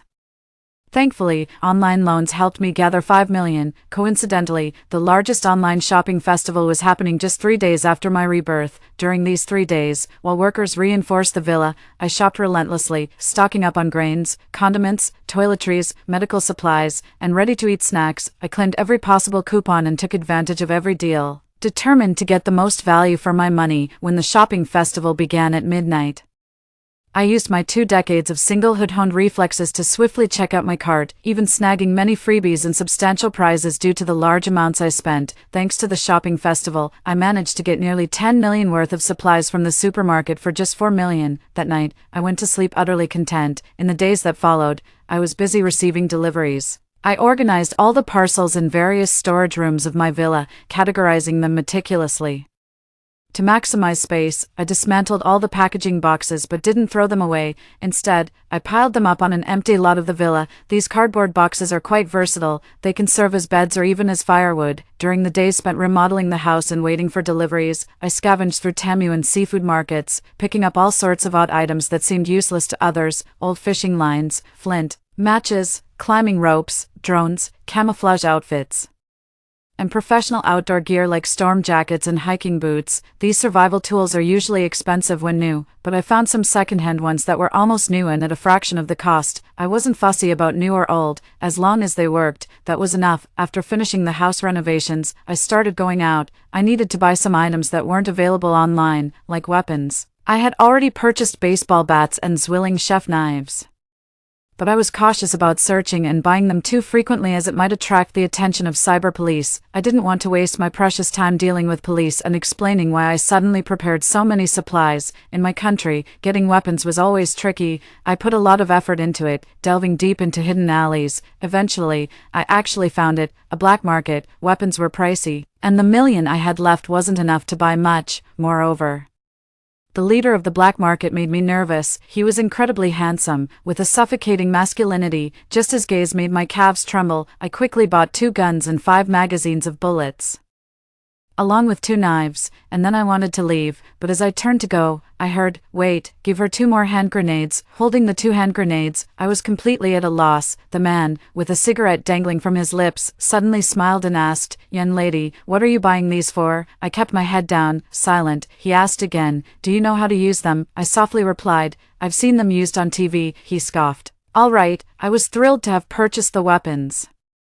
But upon returning to the villa, I encountered an unwelcome sight. Anderson and Tiffany were at the doorstep of my villa, and I saw him using a crowbar on my door. I was almost furious. My door, which cost $100,000 to install, was being tampered with. "The zombies haven't even arrived yet, and if you dare damage it, I'd shoot you right away." With a gun in hand, I felt incredibly empowered. I caught them red-handed trying to pick the lock, and there was a moment of awkwardness. However, Anderson quickly accused me anxiously. "Armani, I heard from the counselor that you were critically ill with brain cancer. Why didn't you tell me?" Tiffany added, "Yeah, Armani, why did you block us? Do you know how worried we were?" They stood there as if on a moral high ground, as if under a halo of saintliness. As if I had brain cancer. If I didn't have cancer in my brain, why would I have fostered these 2 ingrates for 3 years in my past life? No, their urgency is evident. But do they really think I can't see the excitement in their eyes? If I die, being without an heir, they could claim my villa for themselves. Unfortunately for them, with the apocalypse less than a week away, every second counts for me. I don't have time to deal with them and need to get inside. Yet, I hear Anderson's odd voice from behind. Armani, why did you remodel the house like this? My heart suddenly skipped a beat. 9. It's probably the fear of being unable to pay back a high-interest loan and getting chopped up, said a chilling voice near my ear. This time, my heart didn't just skip a beat, it nearly stopped altogether. It was the crime boss, Louis. It really is this little girl. She vanished into thin air after borrowing our money. One of his henchmen pointed at me and shouted. Anderson and Tiffany looked at me suspiciously. Armani, what's this about a high-interest loan? Seeing their worried faces, one might think I had meddled with their very livelihoods. I decided to concoct a story on the spot. I fell ill, and all my money went into my treatment. I didn't want to mortgage the house left by my parents, so I borrowed $5 million with high interest to cover medical expenses. $5 million. Both Anderson and Tiffany were shocked, but before they could say anything more, the crime boss clicked his tongue impatiently, his presence overwhelmingly commanding. In an instant, Anderson, Tiffany, and I obediently lined up like little chicks, almost ready to bow and greet him respectfully. Can either of you help her repay the loan? Anderson and Tiffany shook their heads with complex expressions, prompting a scoff from the crime boss. Then get lost. Do you want to end up maimed like her? Anderson and Tiffany scurried away, leaving me standing alone and vulnerable in the cold wind. Armani, debtor number 001, you've taken out a loan of $500,000 from us, with a compound interest rate of 10, today is the repayment date. Not bad, girl, using my money to buy weapons from me. Time to pay up, the crime boss said, puffing on a cigarette and holding a ledger, ready to collect the debt. I swear to heaven I never took such a morally bankrupt loan. I suspected the crime boss was pulling a fast one on me, but I dared not utter a word, with less than a week before a zombie outbreak. Except for the live poultry and seafood I ordered, only the water purification system had yet to arrive. I did the math, feeling desolate. I had budgeted too tightly, forget 50,000. I couldn't even scrape together 500. I pulled a hand grenade from my coat. Big brother, would this do? The crime boss glanced at the grenade in my hands. Using the things I gave you to settle your debts. Armani, you really have some nerve. I humbly replied. It's okay, isn't it? Who else did you borrow from? I can't remember. He scoffed again. Wow, you really are something. In the end, the crime boss left without getting any money, even taking 2 buckets of red paint he said were too heavy to carry. According to his henchmen, carrying red paint is standard when they go out to collect debts. However, they had never seen a fortified villa like mine. It was such a mess that it didn't need any more trashing. Looking at my postmodern Chinese-style villa, I sneered in the manner of the crime boss. Pfft. What do they know? I cheerfully placed the paint on a small cart and wheeled it into the house. This was a great find. The smell of the paint could numb the zombie's sense of smell. Truly an unexpected gain. The crime boss came to collect debts again, this time by himself. When he arrived, I was digging a trench in front of my villa, with the sunlight behind him. His expression was unclear while I stood in the trench, covered in dirt. It seemed he had no intention of burying me alive. So I began to feel more at ease, setting up fishing lines and twisting hemp ropes in the trench, determined to make it the last line of defense against all zombies. After a while, he left without saying a word. He really was a strange man. With less than 3 days to the zombie outbreak, I've entered the final sprint of my preparations. The chicks, ducklings, and piglets that I purchased are all penned up, and the fish, shrimp, and crabs are now in the pond that I had dug in my backyard. The custom-made water recycling purifiers and water distillation systems have been installed, ensuring a reliable water supply for the later stages of the apocalypse. Due to the large quantity of goods I ordered online, I encountered some after-sales issues, leaving me no choice but to opt for a refund. This gave me some extra cash, including my last bit of credit card and Alipay credit. I'm ready to go out for one final shopping spree, according to my plan. I will spend most of the first 3 years of the apocalypse in my villa to keep myself entertained. I've downloaded a plethora of novels, TV shows, movies, and games onto every electronic device I own, including TVs, computers, tablets, a Nintendo Switch, and a PS5. I also hauled a truckload of outdated comic books and magazines from a local second-hand book market back to my warehouse. After reading, I can use them as fuel for fire, making good use of waste. This setup should nicely pass the time during my solitary apocalypse days. In my last life, it was always me who went out to find food while Tiffany and Anderson made excuses, one out of fear and the other to guard our supplies, to avoid leaving the house. This time, I'm not playing the martyr. First, I drove the small truck my father used for his business to pick up several barrels of diesel. It was hard to come by, and it will fuel my two vehicles, the small truck and an SUV. Then, I drove to the largest supermarket in town. After careful calculations, I figured I could still spend a total of $200,000 with my cash and new bank cards. I posed as a small supermarket owner stocking up on supplies and checked my inventory for any last-minute needs. My focus this time was on perishable greens. I planned to store half in the fridge and turn the other half into pickles. Any that spoiled could still feed my chickens, ducks, and geese. The supermarket manager was thrilled with a customer like me boosting his KPIs. He even kindly assigned a tall and burly loader to help me, but when I saw him, I froze for a second, recognizing the familiar scent of fear. It was Black Boss again. This was no ordinary loader.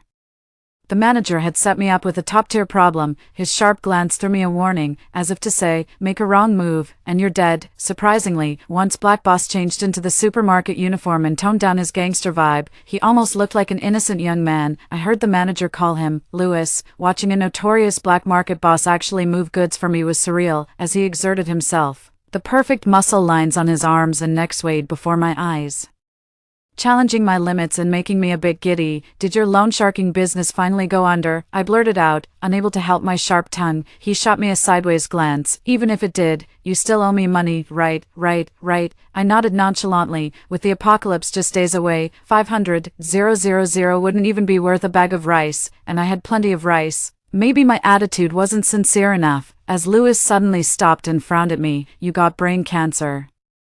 I struggled internally, feeling like admitting so would make me seem like a deceitful woman on her deathbed, but then my conscience kicked in. No, I'm fine, I was just tricking them. Louis's expression was unreadable as he asked, why? I softly replied, they did bad things to me. Louis nodded, his tone fierce. Good, because if you don't pay up, I'll have to kill you. Is this man allergic to romance? With such a sad atmosphere, he still dwells on this. As I was about to leave, he suddenly asked, Armani, if you come across someone who deeply hurt you in the past, what would you do? I thought about it. Here's a translation that captures the essence without being too literal. Speaking seriously, you can't always think about biting back when bitten by a dog. I will continue to live my life earnestly on my chosen path, but if they hurt me again, I will make sure to strike first. Louis smiled. A smile that reminded me of the high school heartthrob I once had a crush on, pure, clear, dazzling. It wasn't until he looked at me quizzically that I hurriedly shifted my gaze away. When it was time to part ways with Louis, he suddenly said to me, little trickster, don't go out anymore after you get back. Sitting in the car, I tilted my head in confusion. Suddenly, the news on the supermarket TV began broadcasting. Currently, a new virus is spreading in our city. Please wear masks when going out and avoid crowded places. I sharply turned to look at Louis. His expression was enigmatic, his lips parted as he silently mouthed to me, let's go. I drove home in a panic, thinking I had planned everything well, but I had overlooked one thing. The apocalypse might not arrive instantly. Perhaps in the densely populated university towns and city centers, signs had already been visible. Once home, I immediately started up the generator, connected the external high-voltage power, and pulled up the wooden planks over the trenches. With mixed emotions, I lay in bed. Unbelievably, I dreamed of Louis, his inscrutable gaze haunting me through the night. I did not sleep well. 2 days before the zombie outbreak, I dared not leave the house. I began to inventory my final resources and, with what I had, drew up a 10-year plan. Only through disciplined and controlled use of supplies could one survive the apocalypse. Keeping a daily journal was a habit of mine, so this was not difficult. Most of the food would spoil within 1 to 2 years, though freezing could slow this process. Thanks to preservatives, my stockpiled items like instant noodles, canned goods, and compressed biscuits would last many years. However, after 5 years, livestock and aquaculture products would need to be my main food sources. Fortunately, having helped my grandmother feed chickens and ducks and harvest crops in my childhood would now come in handy. The villa's garden was too small for a greenhouse, so I crafted a simple one myself. After making records, I went into the kitchen to pickle the large amount of vegetables I had just bought into sauerkraut. As I looked at the vegetables filling the kitchen, Louis's figure floated before my eyes. I shook my head. Stop thinking about it, Armani. This might be the last time you see him. In an apocalypse where life was cheap, everyone struggled to survive. I just wanted to lie low in my villa. Louis, from the moment I saw him, I knew he was destined for greater things. We were from completely different worlds. I stored the pickled vegetables in the villa's cellar. After a busy day, I treated myself generously. Despite hoarding so much, I still indulged. For dinner, I had sweet and sour chili peppers, braised prawns, and winter melon pork rib soup. It tasted fantastic. Even if there was no room for creativity in the apocalypse, my cooking skills had not dulled. Having experienced the apocalypse before, I especially cherished food and finished all the dishes with 2 bowls of rice. After dinner, I started watching a series. Watching the half-finished series, I felt it was a pity. If I didn't start the advanced playback now, this series would just get buried. The huge gap in the social status of the male and female leads. Will they end up together or not? Damn. I really want to know. Just as the plot reached its climax, suddenly noisy shouting came from outside. Armani, open the door. Armani, something's happened. Let us in. It was Anderson and Tiffany. My face instantly darkened, a shadow falling over my eyes. As I left the room, I had armed myself with a gun purchased from Lewis. The entire villa was fortified to be completely airtight. As I approached the door, only a wall separated me from them. Hearing me open the door, Anderson and Tiffany were visibly excited, shouting, Armani, hurry and open up. I remained silent. Armani, zombies have appeared in the college town, just like in the movies. We barely escaped. Let us in first, Tiffany pleaded. Anderson added, yes, Armani, it's too dangerous for a girl to live alone in the suburbs. Let us in, I will protect you. I couldn't help but let out a sarcastic chuckle. Protect me.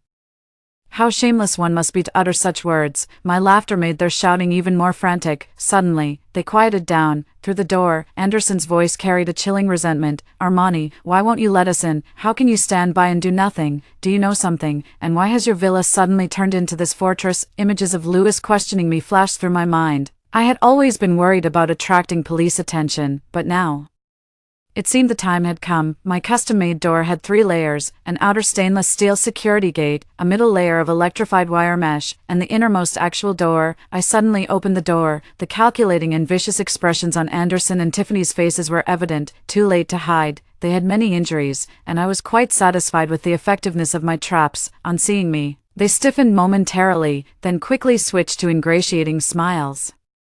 I smiled back and then raised the gun in my hand. Bang, that was just an exclamation, but it terrified Anderson and Tiffany out of their wits. Anderson even screamed and hid behind Tiffany. Seeing their pathetic state, I suddenly found it all very dull. Did I really want to stain my hands with the blood of such despicable people? I chose to reconcile with myself. Consider me a saint if you will. Ignoring their horrified faces, I shut the door and left. That night, I slept unusually soundly. However, in the middle of the night, I thought I heard something in my sleep, but when I got up the next day to check, I found nothing. Today marked the day when the zombie apocalypse had fully erupted in my previous life. I spent the entire day in front of the television, watching as one after another, the stations that were still broadcasting either turned into news programs or static. It felt as though the world had changed in an instant. That evening, I turned on the serialized TV show I had been following. Unsurprisingly, it hadn't been updated. In that moment, as the dust settled in my heart, there was also a tinge of regret. My life of solitude in the post-apocalyptic world had officially begun. My villa, located in a remote area, rarely saw zombies even in my previous life. With my preparations this time, I hadn't seen a single zombie yet. Occasionally, the sound of passing vehicles would suddenly tense my nerves. In this post-apocalyptic world, the malice of human hearts could be even more frightening than the zombies themselves. I suddenly realized there was a small problem with the chickens and ducks I had bought previously. Watching them, even though they were from the same batch, several underdeveloped chicks and ducklings that only ate but didn't grow had me falling into silence. I thought, maybe I should just eat them today, as just feeding them without growth isn't really working out.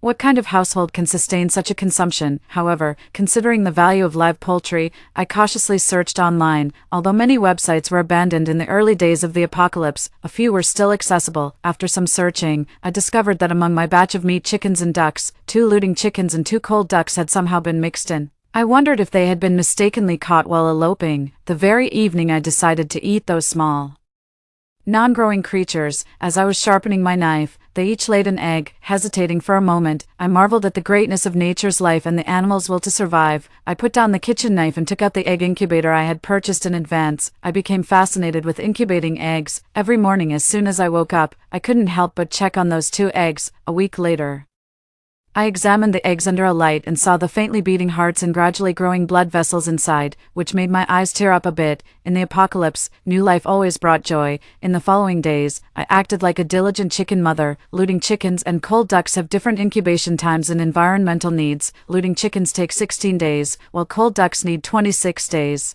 And duck eggs require higher humidity than chicken eggs. Every day, I recorded the conditions of these 2 eggs. Half a month passed by unnoticed. This morning, when I went to check on my eggs as usual, the looting chicken egg was supposed to be close to hatching, but there was still no movement. Fearing it might suffocate inside, I carefully made a small hole in the shell with tweezers. I spent the whole day squatting beside it, even skipping meals. When I saw the tiny beak of the looting chicken poking through the hole I made, I couldn't help but cry tears of joy. The little looting chicken was born, and I named it Reserve Ration Number 1. I brought its mother to see her, but she was too busy indulging in love and had no interest in childcare. She pretended to look for a moment and then fluttered away after securing another egg as a protection fee. I looked at the freshly laid, still warm egg and Reserve Ration Number 1 in my hand, gritting my teeth and thinking, today, I'm going to raid your home. In the end, I marked the new egg and placed it in the incubator. After checking on the still developing cold duck, I went to water the fruits and vegetables in my garden. While watering, I suddenly heard the cries of a zombie outside. My spirits immediately lifted. A living, moving zombie. This might very well be the first zombie I've encountered since the apocalypse began. It even excited me a bit.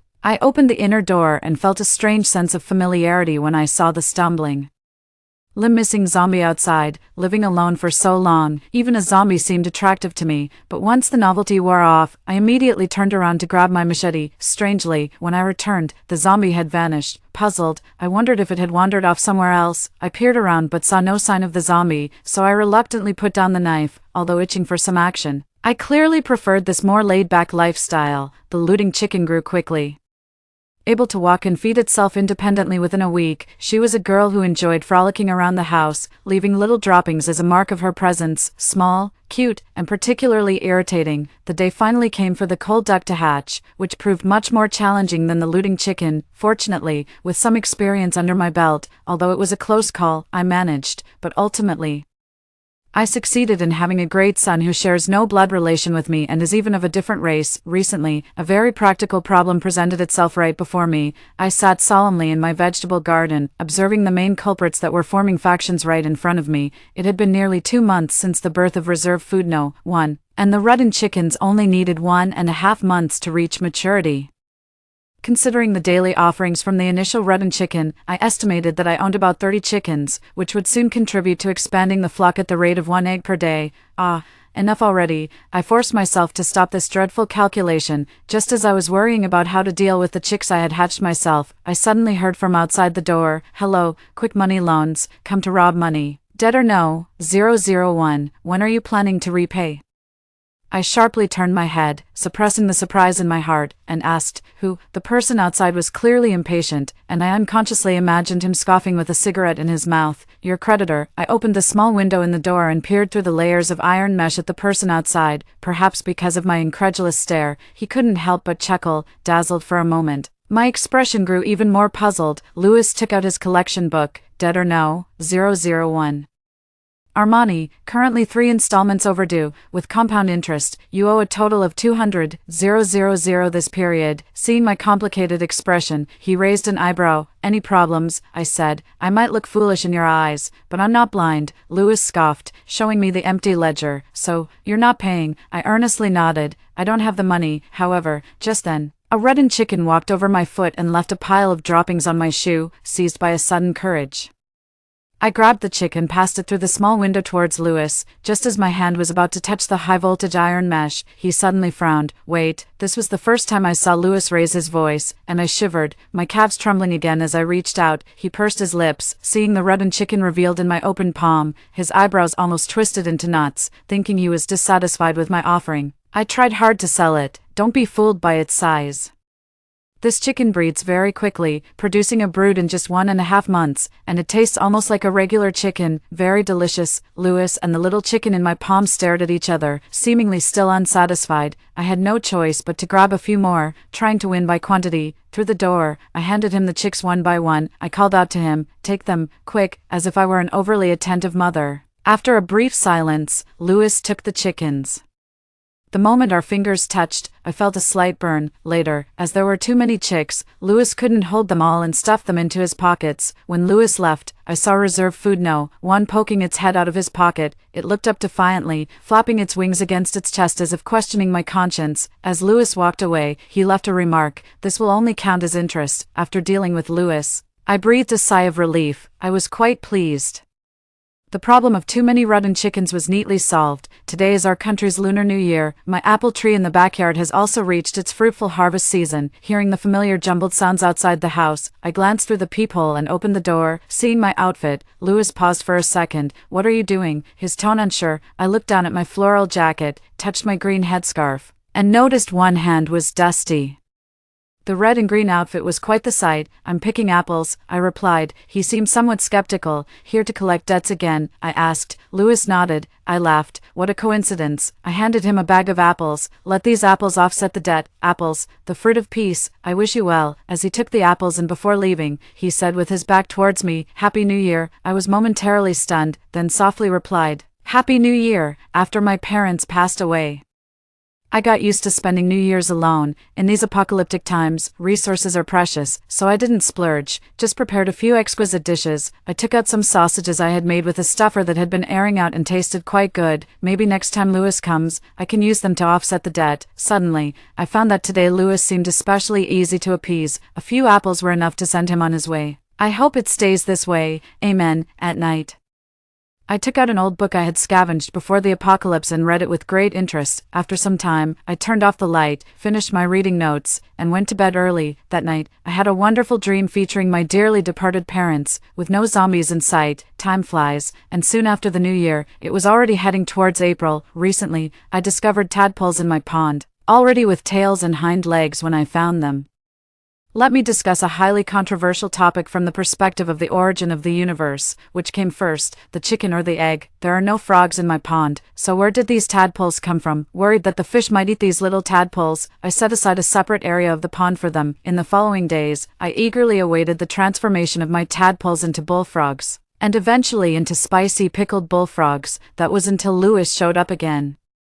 When I mentioned to him that I might be able to offer him some bullfrogs next time, he fell silent for a second, then gave me a look that spoke volumes. "Armani, did you know, the tadpoles from March to April are all toads," he said. My eyes widened in surprise. I slammed the door in anger, cutting off Louis's mocking laughter and outright refusing his request. "If I can't have bullfrogs, then neither can you. No one gets to benefit from this," using the only working website I had left. I found out that indeed, the tadpoles from early spring, March and April, are all toads. Frog tadpoles aren't around until May. During the winter, toads burrow into the mud and hibernate in burrows they dig with their well-developed hind limbs. It seems that toads must have infiltrated my pond for hibernation early in the apocalypse. Reluctantly, I had to scoop all these tadpoles out. Although toads are good for crops, I really can't stand their appearance. Just as I was bagging the tadpoles, wondering how to proceed with the killing, I suddenly heard from outside, "Once you've scooped them all up, give them to me. I'm giving you a break this time. Consider it interest." It was Louis. He hadn't left yet. As I handed him the bag, I curiously asked, "What do you want these tadpoles for?" He smiled. "To grow them and then go eat swan meat." He's always been handsome, but even more so when he smiles. Suddenly, I found myself looking forward to his next visit to collect debts. Recently, I've noticed an increase in the number of zombies. This is unusual. In my previous life, it took until the 3rd year for this to happen. If zombies are becoming more numerous even in my remote location, I wonder what it's like in the cities. I used my binoculars to check the surroundings and, seeing no abnormalities, I took my machete and swiftly killed all the zombies loitering near my villa. This was not difficult for me. After my parents passed away, I took up freestyle fighting, not to brag, but in our community, at the 52 kilograms level, I'm unbeatable. When Louis arrived, he just so happened to witness me slicing the last zombie's brain in half. Much like chopping vegetables, the brain bounced a couple of times on the ground, scattering brain matter along its path. Both Louis and I ended up focusing on the bouncing brain, even nodding slightly with its bouncing motion. Feeling his gaze, I smiled sheepishly, the blade of my large machete still dripping with some unidentifiable fluid. The atmosphere was weird yet somewhat comical. Louis watched me enter my house, and I hesitated about whether to invite him in. However, the state of the world made me hold back. Fortunately, it seemed Louis also had little interest in entering my rather unimpressive stronghold. We had reached some sort of understanding. He would visit periodically, and I would prepare goods to offer him in advance. This time, I had prepared a basket of potatoes. June was the prime season for potatoes. Unexpectedly, he refused to take them. I looked at him incredulously, wondering if he had lost his mind. It's the apocalypse. To think he didn't even want potatoes. How inflated must his ego be?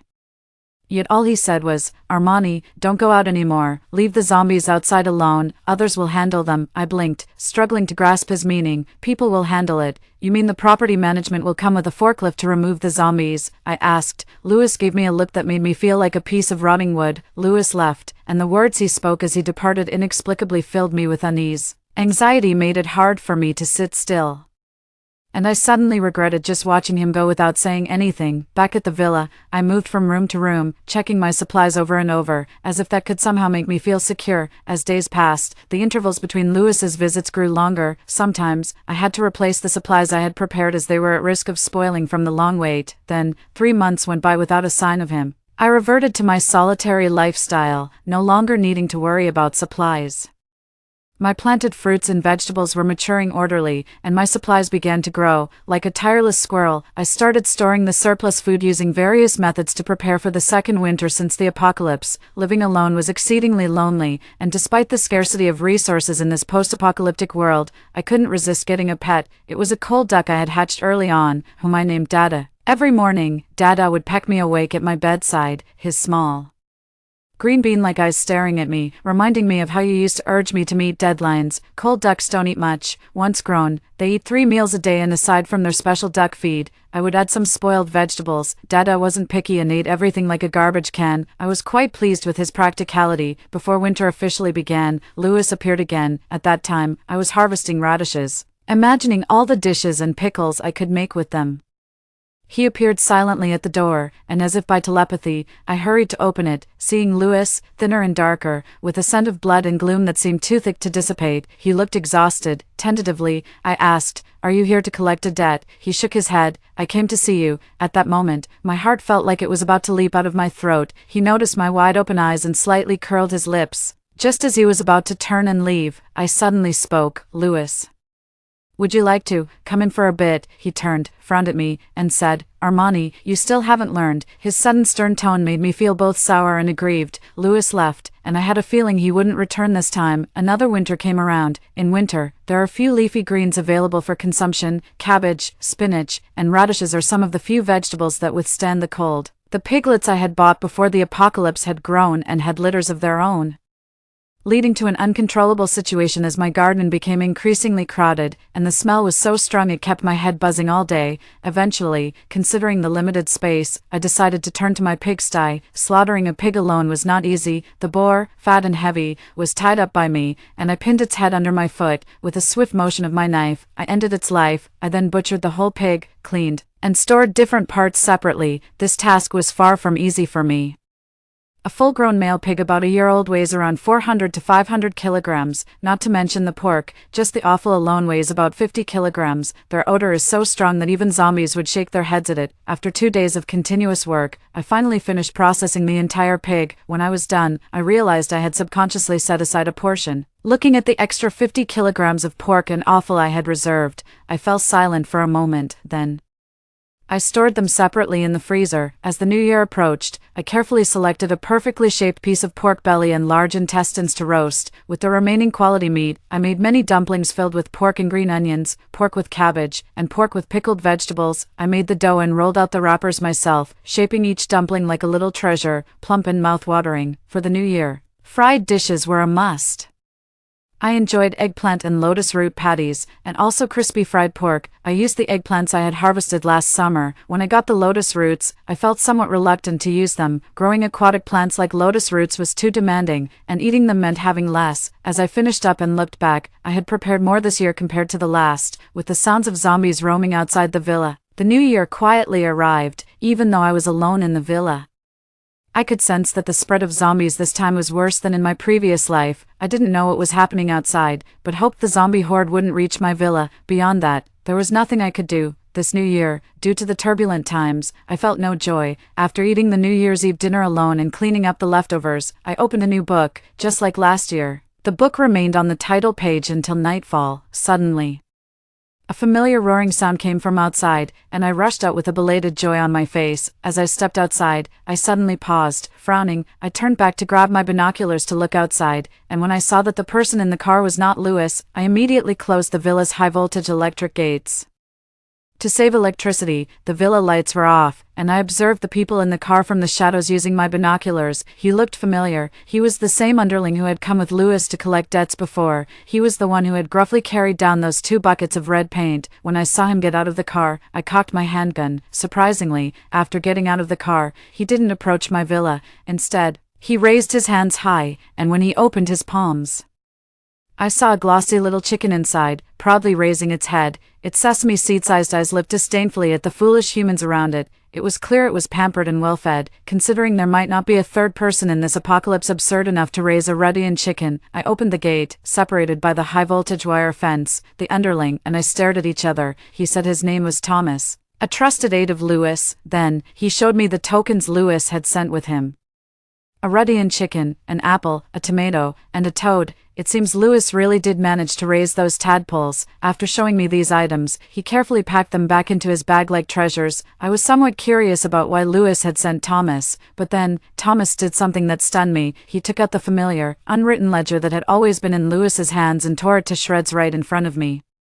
It was as if the already tenuous connection between me and Lewis was completely severed. He then looked up seriously and said to me, Lewis's exact words, "Dead or no, 001, Armani, your debts have been fully paid. From now on, there are no further ties." After that, ignoring my dumbfounded expression, he turned and walked away. Seeing him about to leave, I lost my composure and, forgetting about the high voltage, started to chase after him. Thomas turned his head in shock and exclaimed, "Slow down." I wondered how he knew the layout of my house. It reminded me of the last time I was delivering something to Lewis. He had reacted similarly. Suddenly, my mind was flooded with countless pieces of information. I asked him, "Where is Lewis?" Thomas's lips tightened, and with a sorrowful look, he replied, "Lewis is dead." I was silent for a couple of seconds, my tone complex. "Do you think I'm stupid?" He muttered under his breath, "Not stupid, just naive." I responded with a puzzled and said clearly, "I don't believe what you're saying." Gritting his teeth, Thomas insisted, "I'm telling the truth, Armani, Lewis is dead, stop waiting for him." As he spoke, Thomas looked about to run off as if chased by dogs. There seems to be some misunderstanding," I said. "I wasn't waiting for him." Caught off guard, Thomas suddenly stopped. He turned around furiously, looking at me as if I were a con artist, despite being the one who started it. He now seemed infuriated. Angrily, he said, "Why wouldn't you wait for him? Do you have any idea what kind of women Lewis could have had with his status? Even the high-class socialites and top female celebrities at the base are all over him. He hasn't even spared them a glance. And you know why? Because of you. What kind of spell did you cast on Lewis? Always those little chickens, ducks, yes, and that toad. Even gifting him a toad had him enchanted." Delighted for a whole day over such an ugly creature. Saying this, seemingly unable to contain his anger, Thomas pulled out the toad from his bag and thrust it in front of me. I couldn't help but turn my eyes away. Thomas grew even angrier. "You can't even stand to look at it. Yet Lewis treasured it. Do you know the base is overrun with marsh chickens because Lewis never let us eat them?" Someone who secretly ate a few was assigned to lead the search team for a week as punishment by Lewis. I really didn't know how to respond to that, but it didn't stop me from grinning ear to ear. Seeing my reaction, Thomas seemed to regain some balance. He straightened up and shared a lot with me. As he was leaving, he said earnestly, "Armani, sister-in-law, I'll call you sister-in-law. Could you wait for him, please?" From Thomas, I learned a lot. The first thing was about Anderson and Tiffany. After scaring them off with a gun that day, I never heard from them again. I initially thought they had fled elsewhere for refuge. However, unexpectedly, they died that very night from electrocution by the high-voltage fence at my villa. That night, the noises I vaguely heard in my dreams were Anderson and Tiffany getting electrocuted, and Lewis having someone dispose of their bodies. Additionally, the occasional rumbling of vehicles near my villa was explained by Thomas, who said that Lewis had people scheduled to clear the zombies around the perimeter of my villa. Not just the zombies, but also anyone coveting my villa would be secretly dealt with by Lewis's men. Moreover, I have never really taken out any high-interest loans. All of this, since I entered that black market, was nothing but a carefully crafted excuse by Lewis. Suddenly, many details I had previously overlooked flashed through my mind. When I was searching for the black market, it felt as if someone had been there waiting, guiding my steps, whenever I needed diesel. I would coincidentally find it. The various equipment I sourced from the seafood market, which was good value for money, surprisingly all came through official channels. Additionally, in my previous life, when I went out alone to find food, there always seemed to be a barely visible presence watching over me. I wasn't sure if these events were connected, but I decided I would confront Lewis in person to get some clarity. Winter this year was exceptionally cold and remarkably lengthy. I used 3 times the amount of firewood and electricity compared to last year and added several layers to my plant and poultry greenhouses. Despite these efforts, my poultry and plants still suffered some damage. Every morning, I would find frozen dead chickens or vegetables. Sometimes it was chicks, other times fish, or even cabbages. Even those that didn't die looked wilted, huddling together to stay warm, looking at the lone winter sweet flower proudly standing on its branch in the garden. I secretly hoped that this winter would pass quickly. Fortunately, by May, the weather finally began to warm up. I noticed a significant decrease in the number of zombies after enduring the long, harsh winter. In my previous life, experts had not yet figured out the cause of the zombie transformation. However, through 3 years of combating zombies, people had gained some experience. Cold and darkness slowed the zombies down, and the cold made their sense of smell dull. It was speculated that after an extreme and prolonged cold, zombies might just go extinct, with the zombie virus remaining buried forever under the deep snow. When that time comes, people would welcome a spring full of blossoming flowers. I was somewhat hopeful, wondering if what I didn't see in my previous life might happen in this one. After a long, harsh winter, the garden I had painstakingly maintained for over a year was nearly destroyed. Thankfully, I had purchased a large quantity of seeds in advance. After clearing the completely frozen roots, I started a new round of planting before the arrival of summer. It was a tremendous task, taking me 4 whole days to complete. Due to the severe winter, the entire seasonal cycle was disrupted, and I could only rely on my experience to plant the seeds at the right time. After planting, time seemed to relax. I moved a lounge chair into the courtyard, sat down with a book, and quietly awaited the sprouting of the new seeds. Recently, I have been hearing loud explosions coming from the center of the city for several days in a row. I am too far from there to see clearly. Even with repeated attempts using a telescope, the layers of buildings still blocked my view. While organizing the warehouse, I stumbled upon a drone that I had picked up from a seafood market long ago. I tried to operate it, but it wouldn't work due to a drained battery. After some rummaging, I found its charger. As it charged, I watched nervously, holding my breath. When it was finally fully charged and operational, I couldn't help but smile. I'm admittedly clumsy. I remember when I first got my driver's license. My driving instructor earnestly told me, "Armani, once you get your license, lock it in a safe. For the sake of humanity, never take it out again." When the drone first took off in my hands, it was shaky, hesitant, and unsure. After several spins, jumps, dives, and circles, it managed to fly in a straight line, albeit after accidentally clipping half the brain of an innocent bystander zombie. The drone's maximum control range was 7 kilometers, which was too short from my villa to the city center. However, through the drone's camera feed, I discovered that the loud explosions I had been hearing were actually humanity's counterattack against the zombies. The areas reached by the drone were almost cleared of zombies, and now the fiercest battles were happening in the city center, where the zombies were most concentrated. It felt like victory was waving at all of humanity. When I retrieved the drone, my emotions were so stirred that I couldn't calm down for a long time. A week later, one early morning, I was abruptly awakened by loud noises coming from the city center. The fact that I could hear such a commotion even from my location suggested a grand scene in the city center. I had a strong premonition that the apocalypse was over, at least in my city. In that moment, my eyes welled up with tears. Feeling fortunate, I also felt somewhat lost. That day, I sat alone in my vegetable garden all day, sensing my unusual mood. Even the usually carefree Dada couldn't help but waddle over and look at me with its nostrils. It pecked me. I pushed it away, and said sternly, "Don't disturb me, I'm thinking." Watching me seriously daydream, Dada jumped into my lap, and we basked in the sun together. As we sunbathed, I began to feel sleepy. In a drowsy state, I thought I heard a familiar lazy, dragging voice from outside. "Open the door." I suddenly woke from my dream, and Dada, falling to the ground, looked bewildered. I turned my head directly towards the door, almost burning through the door panel. I didn't know if it was a dream or reality, and I stretched my neck to listen, but this time, I heard nothing. I chuckled self-deprecatingly. "Armani, you really do look like a spoiled, complaining wife." Lewis was right. I never learned. I had never loved Anderson. Agreeing to his advances was merely due to loneliness and a desire for familial warmth. I had long realized that he was involved with Tiffany. And I wasn't angry. In fact, I was relieved, as it gave me a legitimate reason to reject his physical advances. Not understanding why I suddenly fell into melancholy, enveloped by a heavy mood, Dada was a bit bewildered and squawked, "Gee." The next second, "Armani, are you expecting your duck son to open the door for you?" I suddenly stood up with a start and swiftly pulled open the door. Seeing the person outside through the wire mesh, I remained silent, observing my stubborn expression. Lewis suddenly laughed. Armani, you've really outdone yourself. Not only have you managed to gain weight since we last met, look at what Lewis is saying. To be able to eat is a blessing, and keep out of fairy business. Lewis had lost weight, so much so that he looked almost unrecognizable. His hair had grown a bit too long, and his stubble seemed prickly. Even through the door, I could smell the strong scent of gunpowder on him.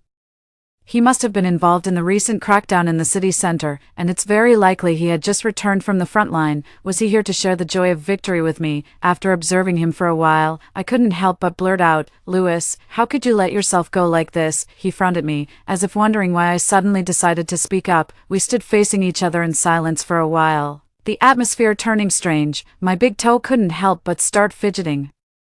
"I'm leaving," he said. I suddenly got angry. I questioned him. "Lewis, do you like me?" He was taken aback, and before he could react, I went off like a wild horse that had broken free. "Whether you like me or not, I'm laying it out today. I like you." He seemed completely bewildered by my words. For the first time, I experienced the joy he used to feel watching me act foolishly. After a while, he came to his senses, chuckling. "Armani, these are not the kind of words a girl should say first."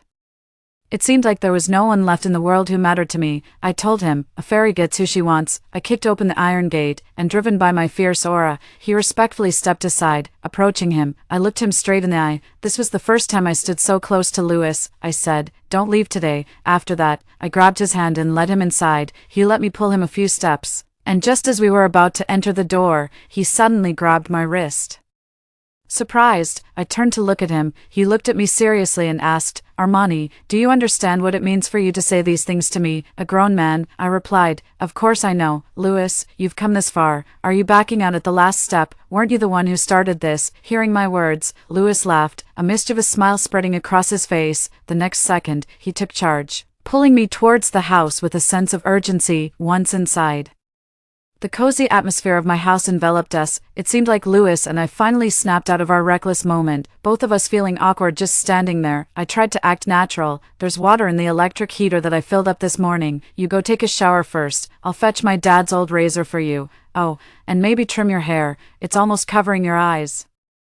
Lewis hummed in agreement, then let me fuss over him. Considering my limited skills as a Tony hairstylist, I simply gave Lewis a buzz cut. In the mirror, I could see Lewis sitting while I stood above him. His gaze was intense, making my hand tremble as I touched his hair. This time around, I didn't have many men's clothes prepared, so I handed Lewis a simple white t-shirt and sweatpants. "You go shower first, I'll cook," I said. I fished a fish and some shrimp out of the pond, took some stored vegetables from the cold storage, and used the pork that was left over from yesterday. I prepared sweet and sour fish, blanched shrimp, scrambled eggs with tomatoes, and cabbage-wrapped meat. I also caught 2 chickens and stewed a pot of chicken soup. While I was halfway through cooking, Lewis finished his shower. Out of the corner of my eye, I saw him wearing the clothes I gave him, leaning casually against the kitchen doorway, arms crossed, head tilted, and legs crossed.